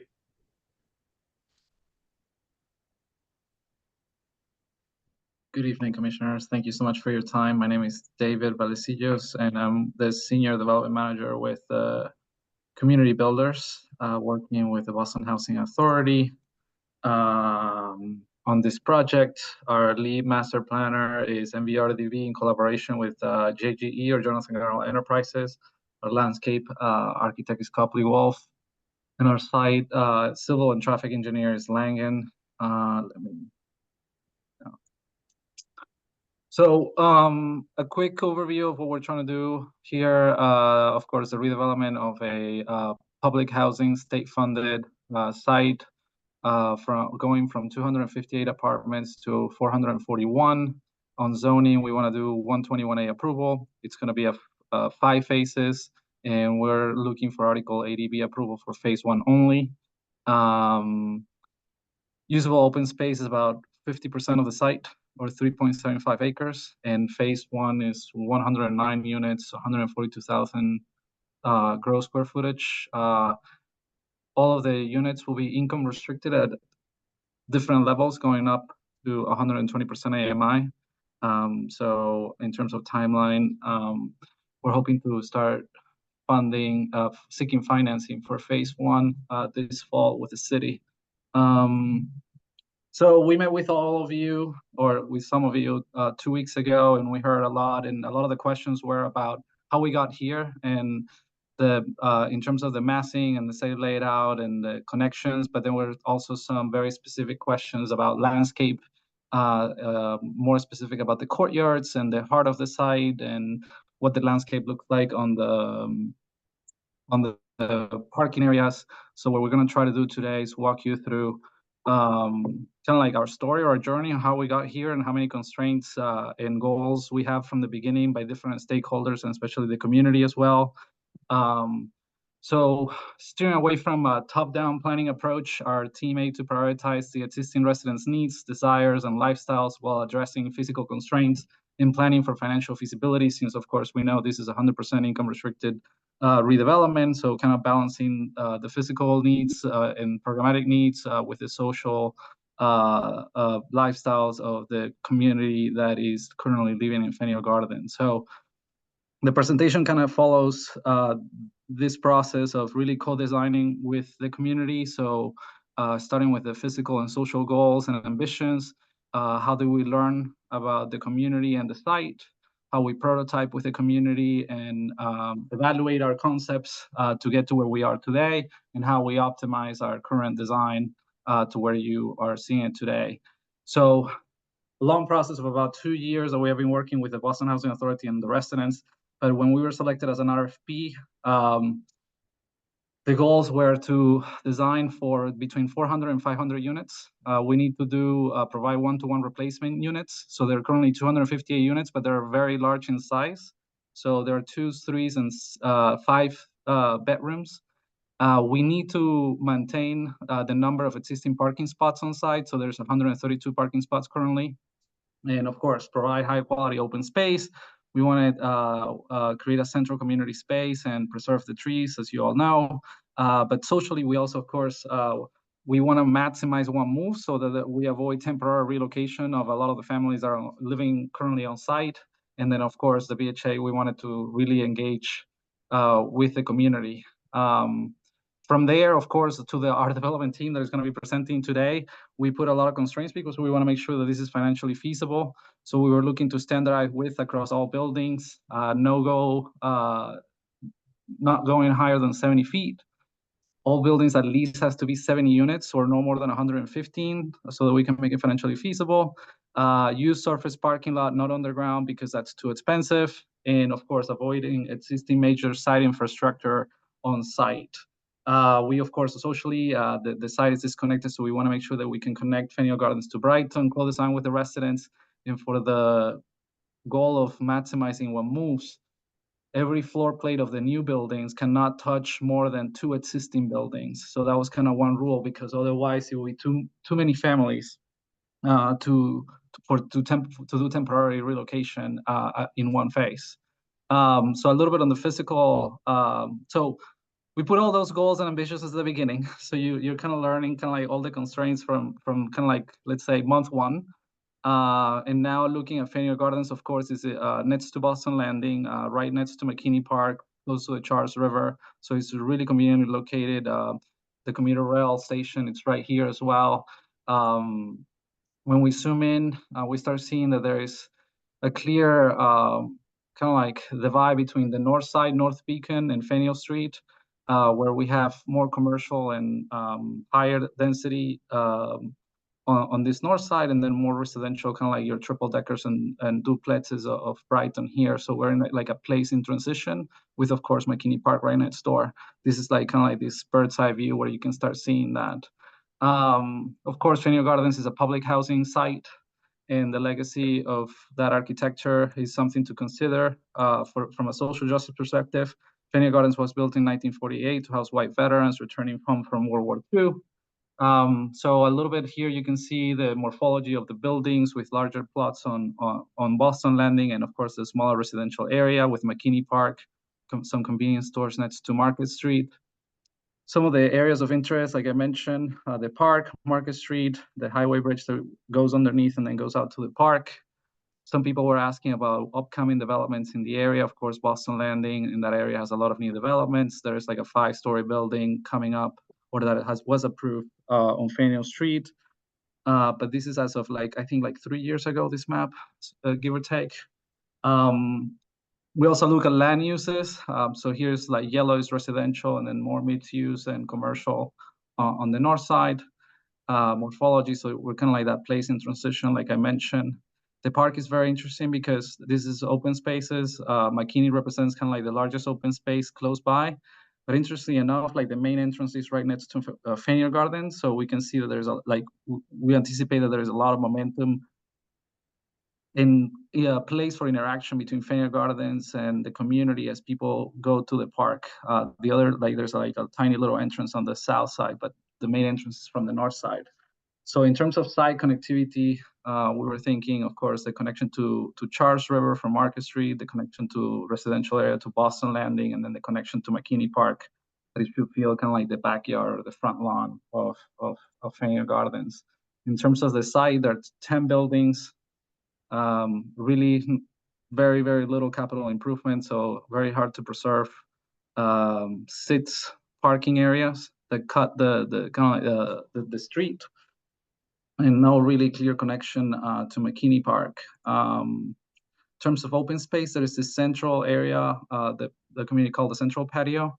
And it's really an asset for the community. This is where they do their large community gatherings, but on a day-to-day, it's kind of like where the children play. Parents and kids alike love it because there are no cars. As during the process, the little mail truck was the one sometimes driving in, and then they put barriers on the walkway so that not even the mailman could walk in, so the kids could play safe. So that was something very important for us to figure out a way to preserve that feeling. Then there's smaller courtyards that some residents can benefit from. The people who have them love them. The people who don't have them hate them. But it's a place for people to play cards and do barbecue.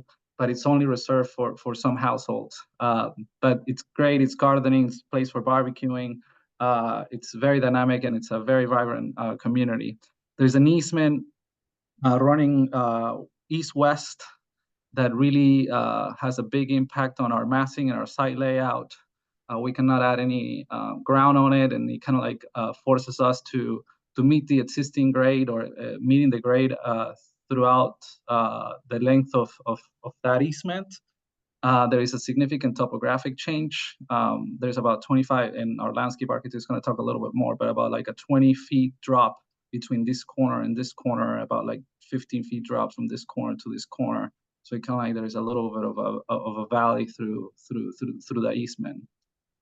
Socially, 600 people living inside, mostly families, like I mentioned, large units. 1/3 of the 600, it's the caregiver, the head of household, mom.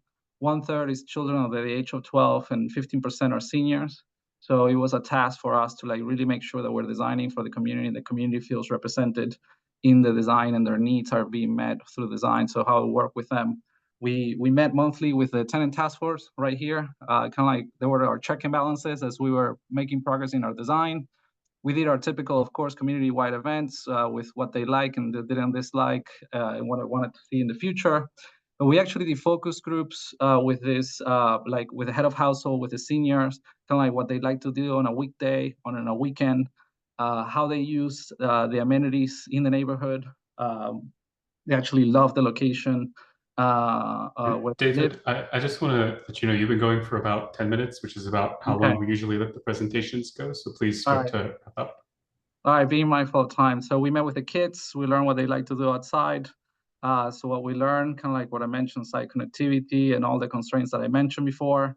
But really designing for the people, buildings that have identity. All the buildings right now currently look alike in this kind of central space that is free of cars, and smaller spaces. So we develop principles with them, with the community. We took and developed these principles, and we actually prototype many times.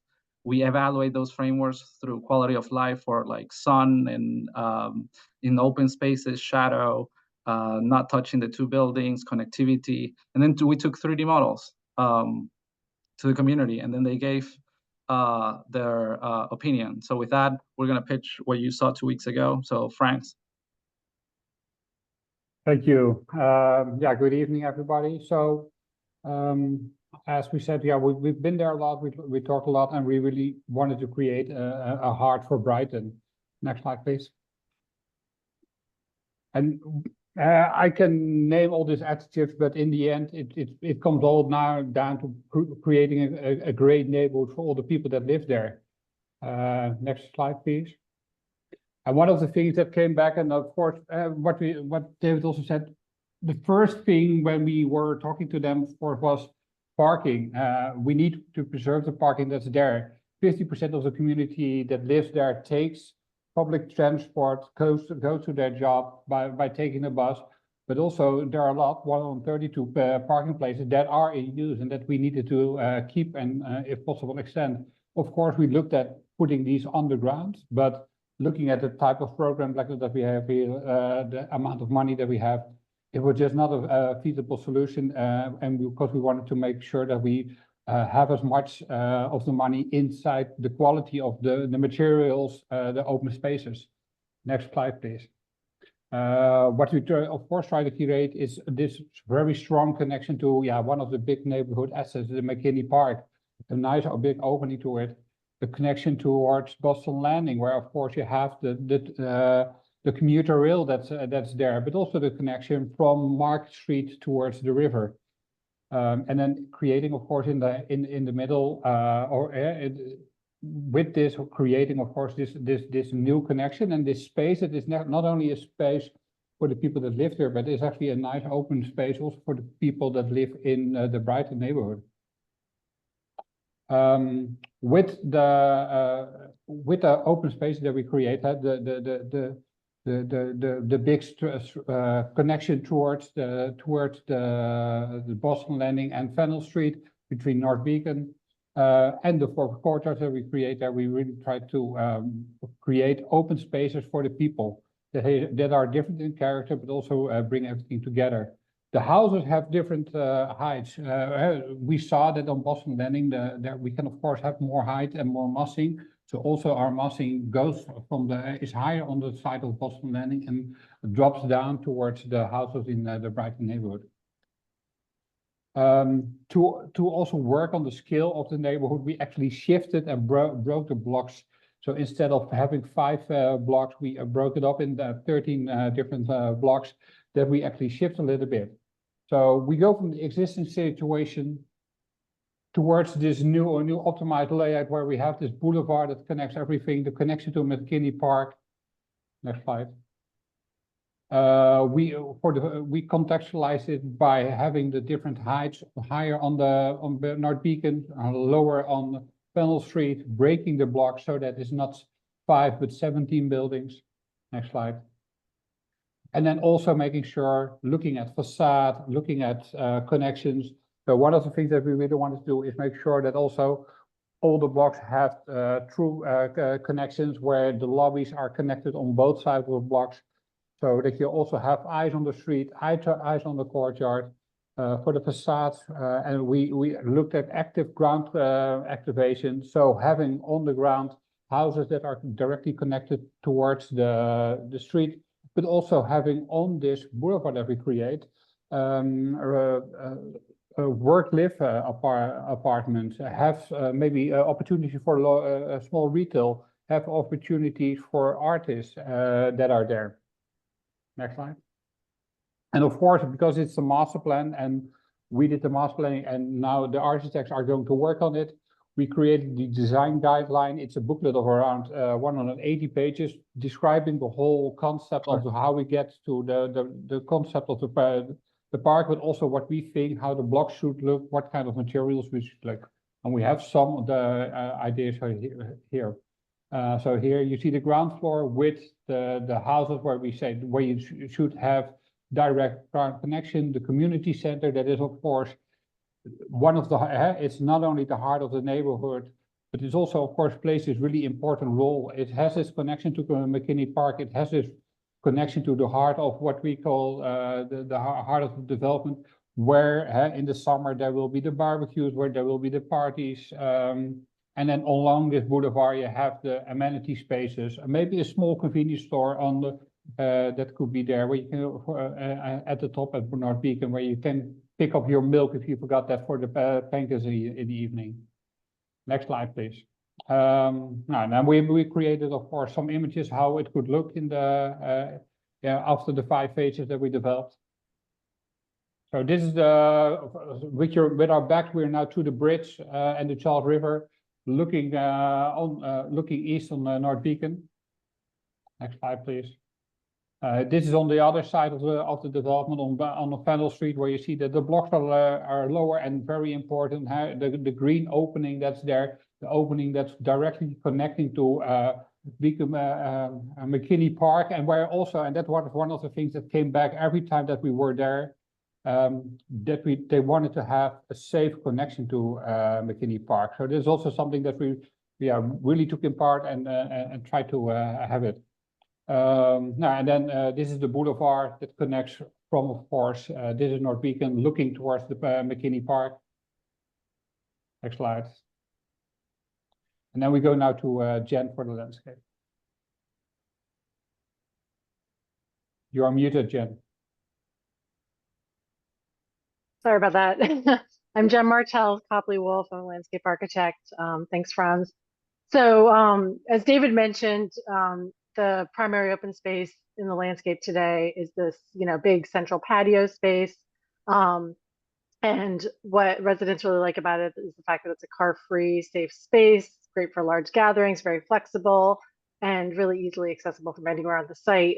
It really, as you can see, it lacks amenities, no play equipment, no shade. If you squint really hard in that photograph, you'll see a couple people sitting over underneath the trees, and you will find a couple bikes. Kids really use this space a lot for biking and scootering. There's also all the sort of green spaces that you see in the plan are these smaller fenced in areas that are adjacent to buildings, and they've really become kind of these semi-private spaces that the residents use for small gatherings and to support their day-to-day activities. You can see this space has portable grills, a pool, lounge furniture that's all been sort of brought out. It kind of allows for their own expression of identity and place. There are some that have been turned into really beautiful gardens. However, they're really not accessible to all residents. They're completely fenced. This 4-foot high chain link fence is throughout the site, and that's something we heard from residents, that they really didn't want to see any more fencing. They want it all taken down. Next slide, please. So the master plan presents a framework of open spaces that's 100% public and accessible, so no more fencing, and provides equitable access to amenities for all residents.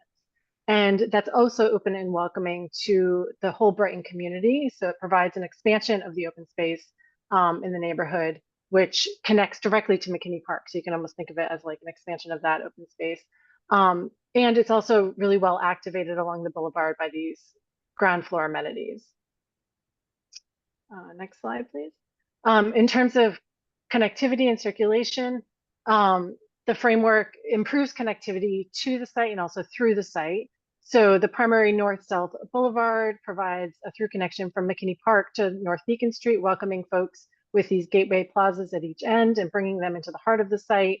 There's also an east-west passageway through the site, and we proposed raised crosswalks through the parking lot so that there will be the ability to connect to whatever future development happens to the east and west. And then there are also streetscape and crosswalk improvements on Faneuil and North Beacon Street being proposed, as well as 2 new additional 9-foot wide tree-lined sidewalks running along the parking lots on each side. And this is just a zoom in of the parking lot section. This is kind of the same section on the east and west. The parking lots are pulled off the property line about 10 feet because we do have to accomplish some elevation changes just to provide for accessibility. So we're allowing ourselves that buffer to meet up the grading. But you can see there that we have like this generous sidewalk that would connect between North Beacon and Faneuil Street. David had mentioned some of the constraints. This is a topographic map where the lighter blue represents high points, the darker blue is low points. And you can see over on the west side of this site, there is that pretty significant 20-foot grade change. And the sort of lower valley condition that exists that sort of follows the easement across the site. The easement is the black dash line that you see, and there are some constraints. We can't plant any trees on the easement, and we can't fill more than about 24 inches over the easement. And then the building configuration, the proposed buildings, which are shown in black, also require fire lane access, which is shown in the red dash lines. So the boulevard becomes also a fire lane as well as the parking lot. So we need to have, through access for fire trucks. And again, the constraint there is no trees, structures in fire lanes. I'm sorry to interrupt. I just want to note we've been going for about 20 minutes. I want to make sure we have enough time for an unabridged discussion. So if you could please start to wrap up. Okay, sure. This is just a quick shade analysis looking at, which areas are going to be, sunnier, especially in the winter when we really, people want to be outside, need some access to sun, and also the darker shady spots in the site. Next slide. And then when it comes to our program, we are really looking at not just like active, passive recreation, but developing this whole body approach toward program and make sure that we prioritize spaces that are for different types of people, different ages, different abilities, and different neurotypes. So addressing social, creative, physical, emotional, and cognitive abilities. And we kind of went through this exercise of identifying types of open spaces that could respond to these. And you'll see as we go through the presentation, we've started to kind of color code how these respond to the different states of well-being. Okay, next slide. So open space concept, because everything's all open and public, we did kind of want to start to break it down into more semi-private open spaces and public open spaces. The kind of more public open spaces are the ones along the boulevard, and the darker areas are considered a little bit more semi-private, quieter. We'll use some vegetation and just arrangement of furniture and whatnot to help stay a little bit quieter. The 4 courtyards, I think as it was identified in our previous meeting, they're all generally the same scale. And that is really a choice that was made because we want to provide equitable access to outdoor open space programming for all residents. However, there is differentiation in terms of the program and design. So the 2 more public courtyards, which are the Maker's Meadow and the Gathering Space, those are closer to the boulevard, closer to the public streets. The Gathering one is really the most visible, and we see that as a place for larger gatherings and events and outdoor dining, whereas the one up by North Beacon Street, which is kind of more surrounded by live work and commercial spaces, we're really emphasizing art and nature and turning it into like a maker's meadow and a place for creative expression. The other 2 courtyards, which are a little bit more, we're calling, off the beaten path, the semi-private courtyards are for recreation and respite. The recreation one a little bit more active recreation, and the respite one more passive recreation. Next slide. And then each courtyard, again, back to equity, each courtyard does have this sort of suite of amenities that each building sort of has direct access to. So play pods, resident patios, streetscape amenities, interactive landscape features, outdoor dining spaces, and bicycle facilities. And then you can go to the next slide actually. So the center wings of each building has an amenity space that is internal to the building, but it's accessed from the outdoors. So each one of those amenity spaces are open to all residents. So there's like the gym is one of them, the community center is one of them, for example, and each one has a porch that you would enter through. It's like a threshold to get to the amenity space. And that porch also provides like a plaza space for that amenity to spill out onto. And where all those porches come together, that is the heart. So the heart is really this big open flexible space that is similar to what they have today that they really love, except now it actually has some amenities. It has a little bit more comfort. It has some shade, and it has features for people to actually use when they're spending time out there. So each one of those porches is sort of programmed to be a spill out of that amenity space that's inside. Thank you, Jen. And here are just some more extra pictures of phase 1, which is a southwest corner. And we just wanted to close out with kind of like this slide that highlights the interactivity of all the puzzle pieces that were in play when we were coming up with this one, and that they're all interrelated. So here's kind of like the phasing approach. But with that, we are finished with the presentation. We appreciate that we took a little bit of extra of your time, and we know it's late, so thank you so much. Thank you, team. Commissioners, I just want to ask if anyone has to leave soon. I just want to make sure we know if that's the case. Now, I think I'm good. I do want to hopefully wrap this up by 7:30, but we'll see how we do here. Everyone else is okay too? Agreed. If we could wrap up by 7:30, it would be great. I mean, maybe I'll start. I do think that the presentation was long. I do think it was very repetitive from what we saw the first time. Maybe there was a lot of expanding on the process, which I really appreciate. And I think it's awesome that you have all of that community feedback that you've received. But I feel like we saw very little that's new tonight in terms of where the design is going. We certainly heard a lot of goals and principles that you're setting up, which is really helpful for context for us to understand how to help, see the design advance. But I feel like we have not seen anything too different. Maybe the last few slides about focusing in on areas, were new material, but I really feel like there's not a lot of response to the feedback you got from the first meeting. I would agree. It did feel very repetitive. I really appreciate the community engagement process. I felt like I got maybe a little bit more information about how that informed the design. But I think when we first saw this project, we asked some pretty kind of big questions that I still I'm not sure how they're being addressed in terms of how the buildings respond to the adjacent context, which is a mix of small scale residential, commercial, and then the changing with all the development that's happening in the vicinity, what impact that will have. And I think in order to help me understand this in respect to the design, it's more than a diagrammatic drawing showing where the development is happening, but more how it will impact the physical context that surrounds the site. I think this notion that came through very strongly about the residents valuing that central space. I think the idea of that central space being the heart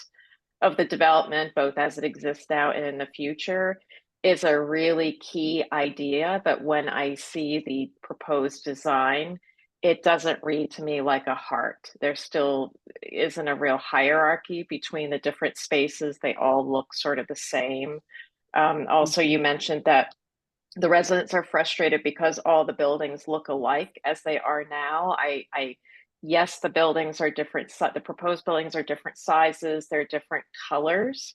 But I still feel like there's more to be done in that respect. And I'd really like to understand, I think some precedents would be helpful in understanding. You've got a very specific design approach, and I think I'm seeing some more precedents to understand and give me some confidence on how the new buildings will be different from what's there. And also, I think the other piece was, as I recall, there are some concerns about the parking being at the edges of the site. I understand the intent to keep the center part car free. I understand that you've got constraints with the right of way, but there's something about just seeing the parking at the edges that is reminiscent of sort of super block development, and just understanding, particularly at a time and frankly a day where we're dealing with increased heat, wanting some confidence about how that will be all that paving, the heat created by that paving will be mediated, particularly for a residential environment where people value, their open space. Thank you.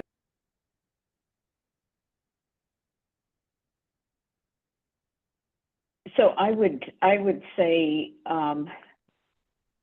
that the ambition to have each of if you could go to a plan, that would be really helpful. So I know that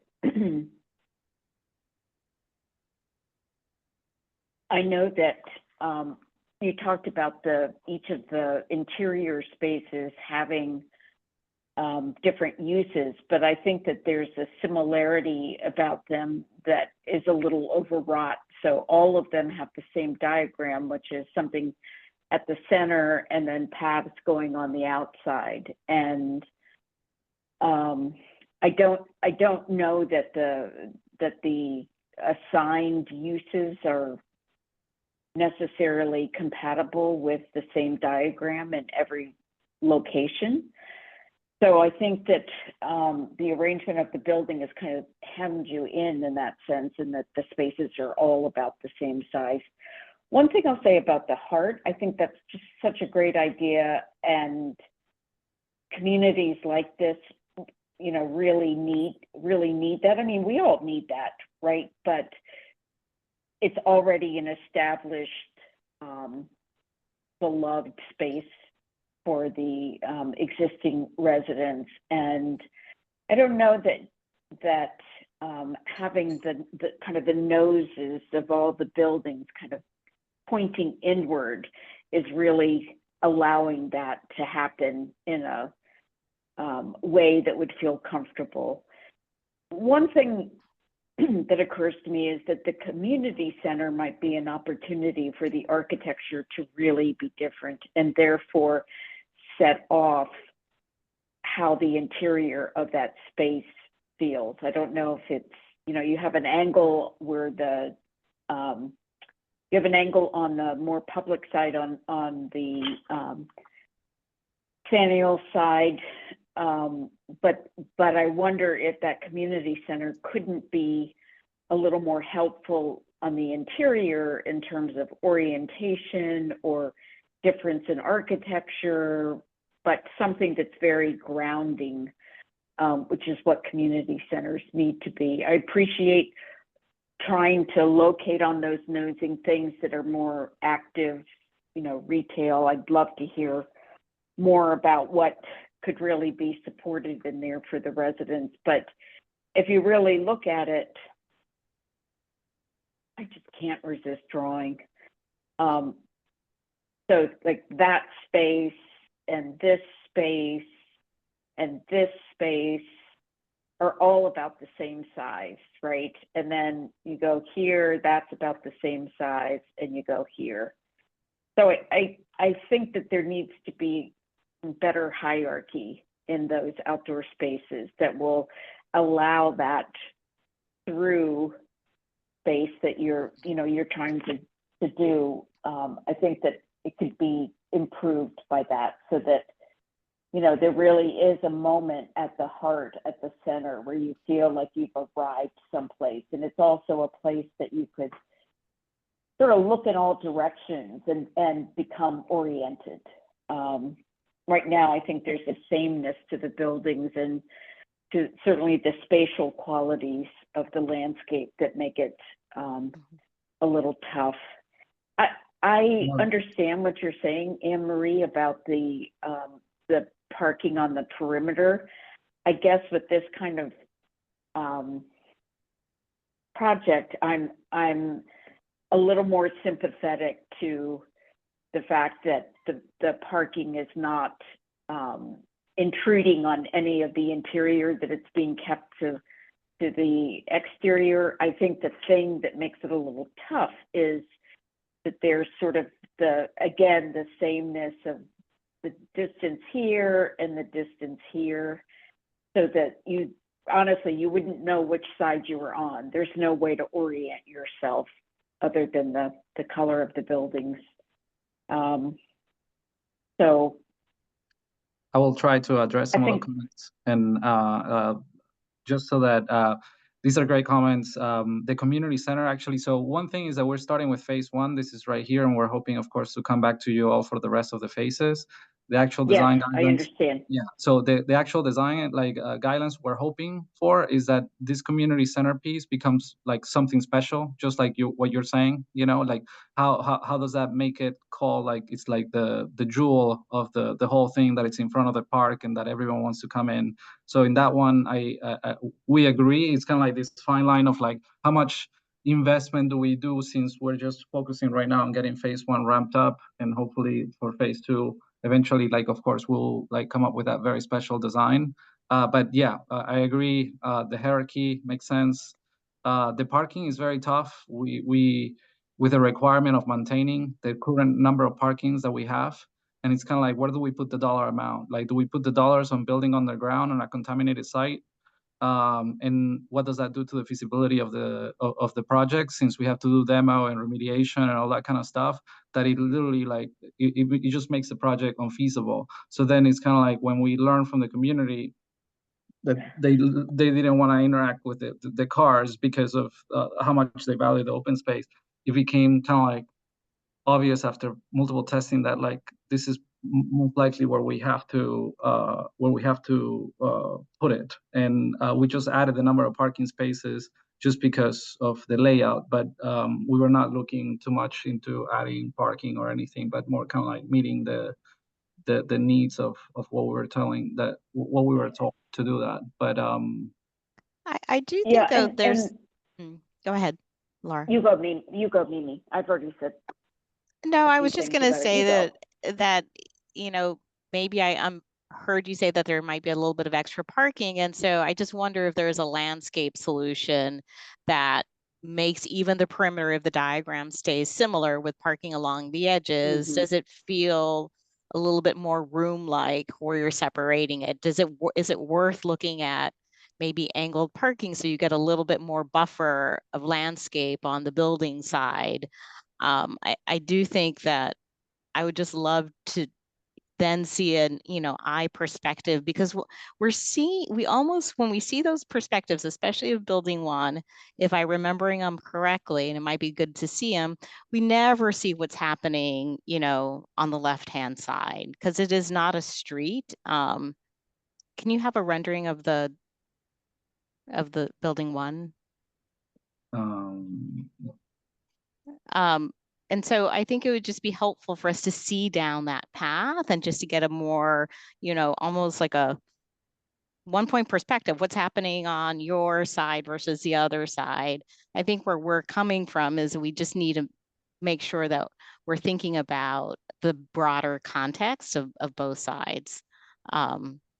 We can do that. Yeah, we try to do that, but we can elaborate more on what it looks like. We're hoping like this will be kind of like what the ground floor units of phase 1 will be, but we can work on doing that. And we look at angle parking, and we are just shy of what's needed. So I mean, we're happy to show that, and we think it will be great, and we'll have to figure out how we elaborate that with BHA and the existing, but I think we might just be shy of the existing number, but like maybe by 1 or 2. So I think it's doable.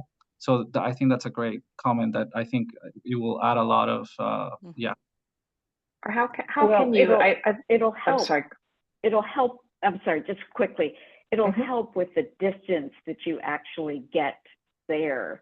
And for me, it's the kind of parallel parking with, the 6 foot plus the 3 foot planting strip that just makes the parking feel so insistent. And then Emery, pardon me, but there's one thing I wanted to say, which is with such huge topographic changes from one side of the site to the other, I don't see anything that helps explain, yes, this is a grading plan with contours, and I know how to read contours, but it doesn't help me in terms of understanding spatially what this can and can't do. And I also wonder, with this kind of grade change, like, how do you connect the first phase to the rest of it? I think that if you don't think about that now, it's a mistake. And at the same time, that the topography is a tremendous opportunity to fight against some of that sameness of the future plan. Topography can be just so powerful in terms of spatial definition. And maybe it can help to reinforce the center spine as well. I don't know how, but it's, I know it's there, and it's something that you could capitalize on. Yeah, the grading on the, I was just gonna respond, but feel free. Sorry, I interrupted. Go ahead. Go ahead. No, I was just gonna say, this is kind of like the interim plan that how we're connecting the phase one to the existing. The grading on the full proposal, of course, is being dictated by providing some ADA parking spaces and meeting the easement where we cannot do a lot of movement of earth there. So that's kind of like what dictated, like, and of course the elevations right at the border of our property. But that's how we kind of like we were integrated. And in the interim, we will design like this road that connects to the parking lot on the north. So sorry, go ahead, whoever was gonna comment. I cannot see who was Well, coming. I mean, this conversation is helpful because I think for me, part of it is how can those, I respect the idea of putting the parking at the edges. How can we, what can you do from a design standpoint to make them feel less parking lot like? Yep.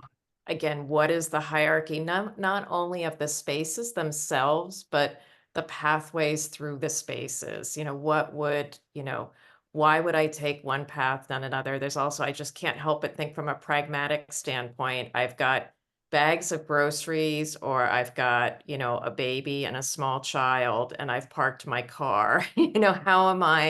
What's my pathway? And particularly, with the topography involved, those are the questions that run through my mind. And also, would I want to live in an apartment that faces the parking lot? What are you doing to mediate that so that it is, more attractive? And I just want to go back to the idea of the, thinking of the center space as the heart, because, as I mentioned, along with Laura, this idea of I think there needs to be a hierarchy.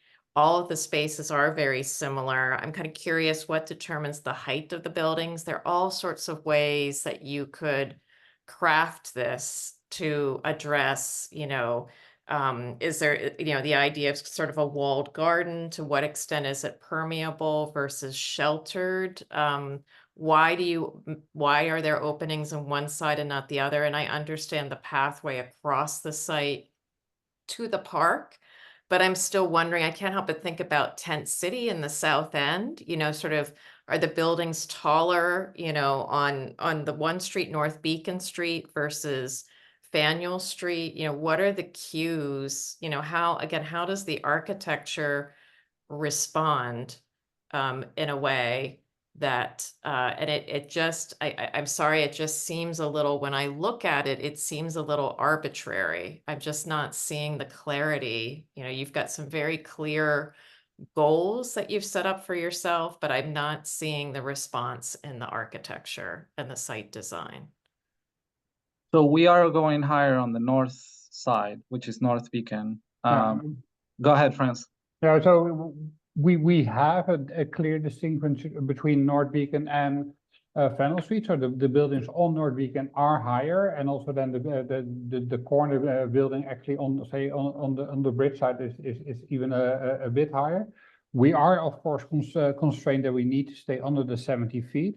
And the other thing, of course, is also that every phase needs to have a certain amount of housing. Right. That we need to provide to make sure that at least we can do to optimize the one moves. That we only have to have one core. So there's also only one building that actually doesn't have direct access towards the parking. All the other buildings have the lobby directly connected towards the parking. And then going back to the parking for one moment, we actually chose to have this type of parking because we wanted, if we do parking that is, say, on an angle, we lose actually space in between the parking spaces, and we lose the opportunity that we have now to actually, and we could, of course, do this a little bit different. We could make more room so that you have bigger parking chunks and then a bigger piece of trees. What we try to do here is actually mix the parking with the trees so that it doesn't feel like a parking lot, but it feels like that's something that you see in this section, that there is every so many cars, there is a tree in between, there are bushes in between to really break it up. And we didn't divide it in like 2 or 3 big chunks, but really try to minimize the amount of parking next to each other and have as much trees in between them. And if we start rotating them, there could be then we start what David said. Then we can just fit the amount of parking, but we also start losing the quality that we have there now with all this green in between the parking. And it starts to feel actually much more like parking, what we try to avoid at the moment. I think the opportunity that you have, and I totally understand all of your restraints. You can only take 2 buildings down at a time, and it leaves a limited footprint. I get all of that, but I just feel like, is there a way to even push in the perimeters a bit so that the buildings feel like they're on a landscape rather than the buildings feeling like they're at a street edge? And that's the opportunity that I think I'm looking for. And it could be that some of the volumes stay where they are, but some of them shift in and out. So it's not super consistent. Yep. That's something that. Yeah, and I think I could personally, and this is me only, I could buy into the architecture being all similar. It has a certain, dimension for the bar widths. It's a difference of color strategy, but it all looks the same. But then the landscape is really the move, and the variety has to be seen in the landscape, which I think there's too much consistency right now in the landscape. Everything feels very evenly distributed. The landscape, the buildings, space, mass, and voids. And I think that's what I'm looking for, is a little bit more variation. And it could be architecture, it could be landscape, it could be the arrangement of buildings on the site. And I understand, and you're much closer to the, managing the phasing of that. So I don't mean to minimize the role of that, but I can't help but think, like, what if the buildings were denser and tighter together on North Beacon Street and then open up to the park? That's one, or what if they're, tighter along, I don't know, the parking area. I again, this idea of the heart and the garden and the center is really appealing to me. I just want to see it expressed more in the architecture and the landscape. I think those are great comments I think like the landscape can allow for that kind of like diversity. Like if I'm on it, like on the North Beacon, we're already reaching, like we're actually breaking the rule on this one, and we're thinking, well, that's the last phase. We will have to figure it out. Like this one is like 85 feet because we needed to feed the programming. But this one we're reaching like the 70 feet. But we think like I think in the landscape we can figure out different strategies that we can come to you and present you options on how we can create that hierarchy that I think, the landscape should and can tell. And can the community center be something different too? So with that one, I'm curious to know, and I agree with you all. Like I told, we were all discussing that the community center needs to be like the jewel, it needs to be different. And we're happy to show options on that. Like that one, we left it as is. It was because it's phase 2 and we didn't put the extra money because we're balancing budgets. But if you all want to see it, then we can try to, but with the understanding that we're going to come to you later. And whatever you're seeing, it's not like it's being approved, because we're going to come to you and you can demand that later on phase 2 anyway. And we can show you something whenever we come back. But knowing that that's not, that might still change whenever we go to phase 2. But yes, it should be special. And we are in agreement of that. So I don't know how we treat that. Well, we know that you can't design everything, that you're just looking at that first phase. But I think what we're trying to say is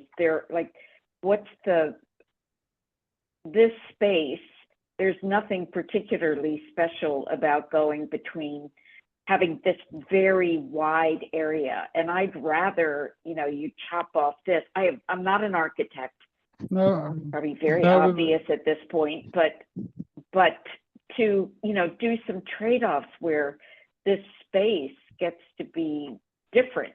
And I would evaluate sort of how wide those have to be in order to feel like they are an entrance in, because I'd rather you trade these spaces at the edges to get more out of the center.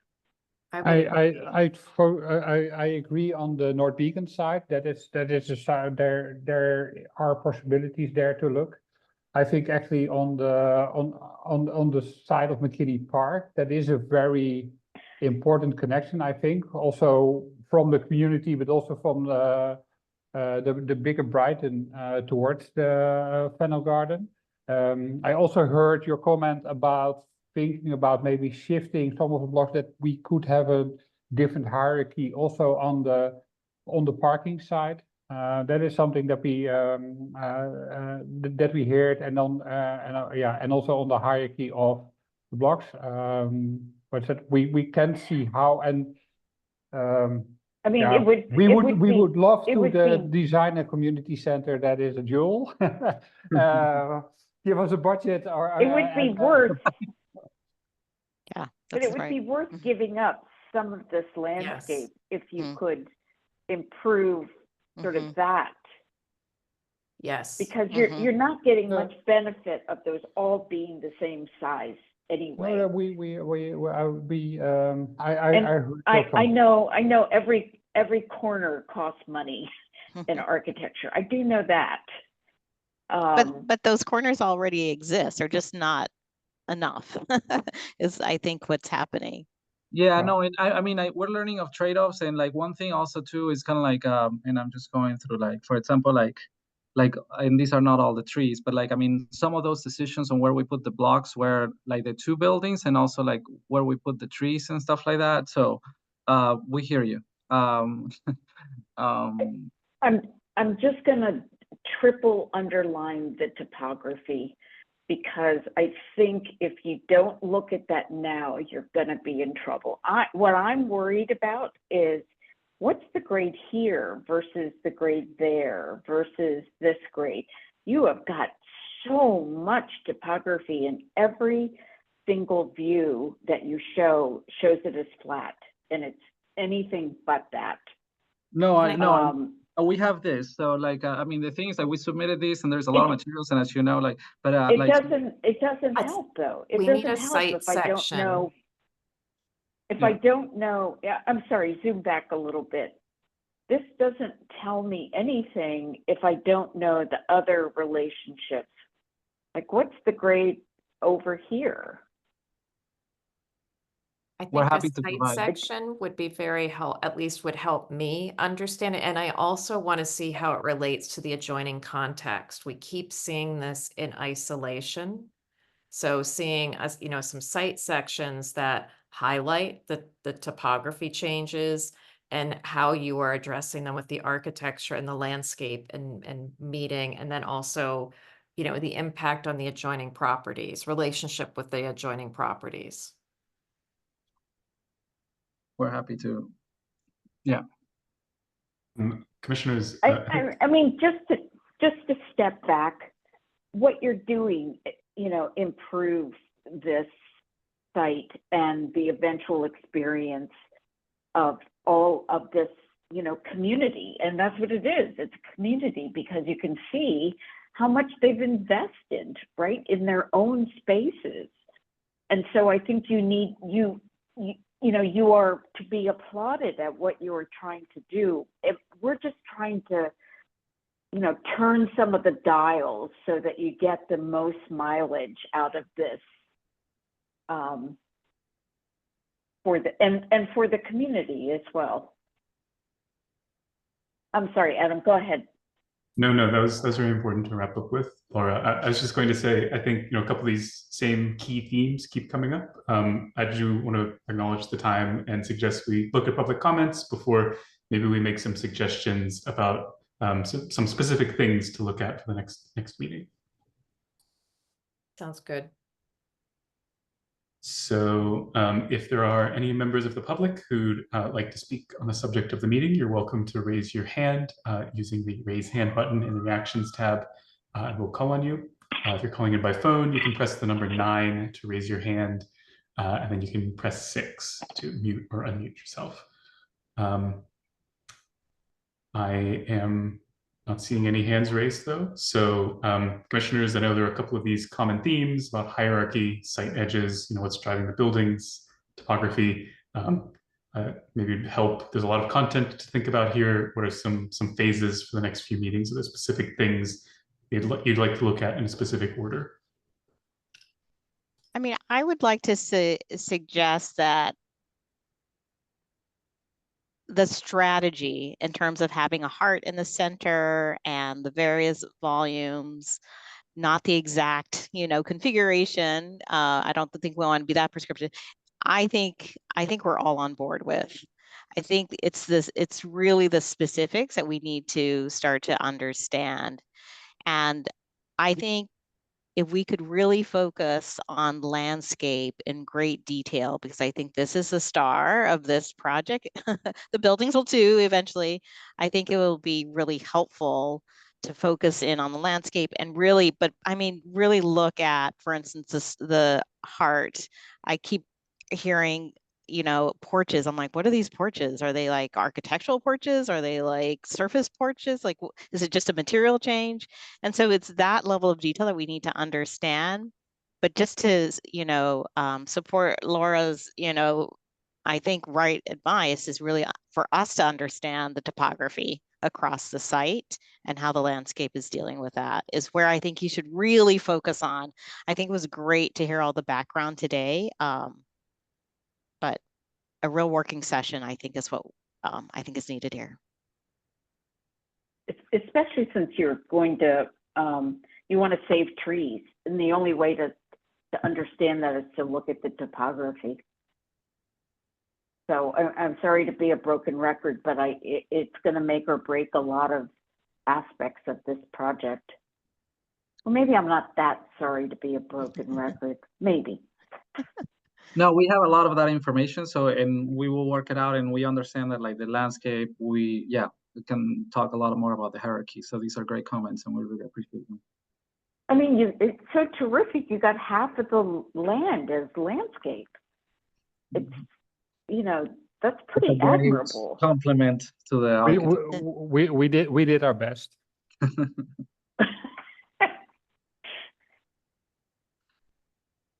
Okay. Okay, so it sounds like, sorry, go ahead, Mimi. Did we do public comment? We did we offer? We did. I'm sorry. Yes. I must have like No one totally was in my head thinking about how to help frame this next step. Well, I think we're good, and I'm excited to see the next pass and the details that we talked about in terms of the landscape. Okay, so project team, sounds like there's some specific things to work on for the next meeting. The BPDA team will be in touch about preparing for that and scheduling you for the next meeting. So thank you so much, everyone. We really appreciate it. Thanks, everyone. Thank you. Good night. that's the end of the meeting. Good night, everyone. Night.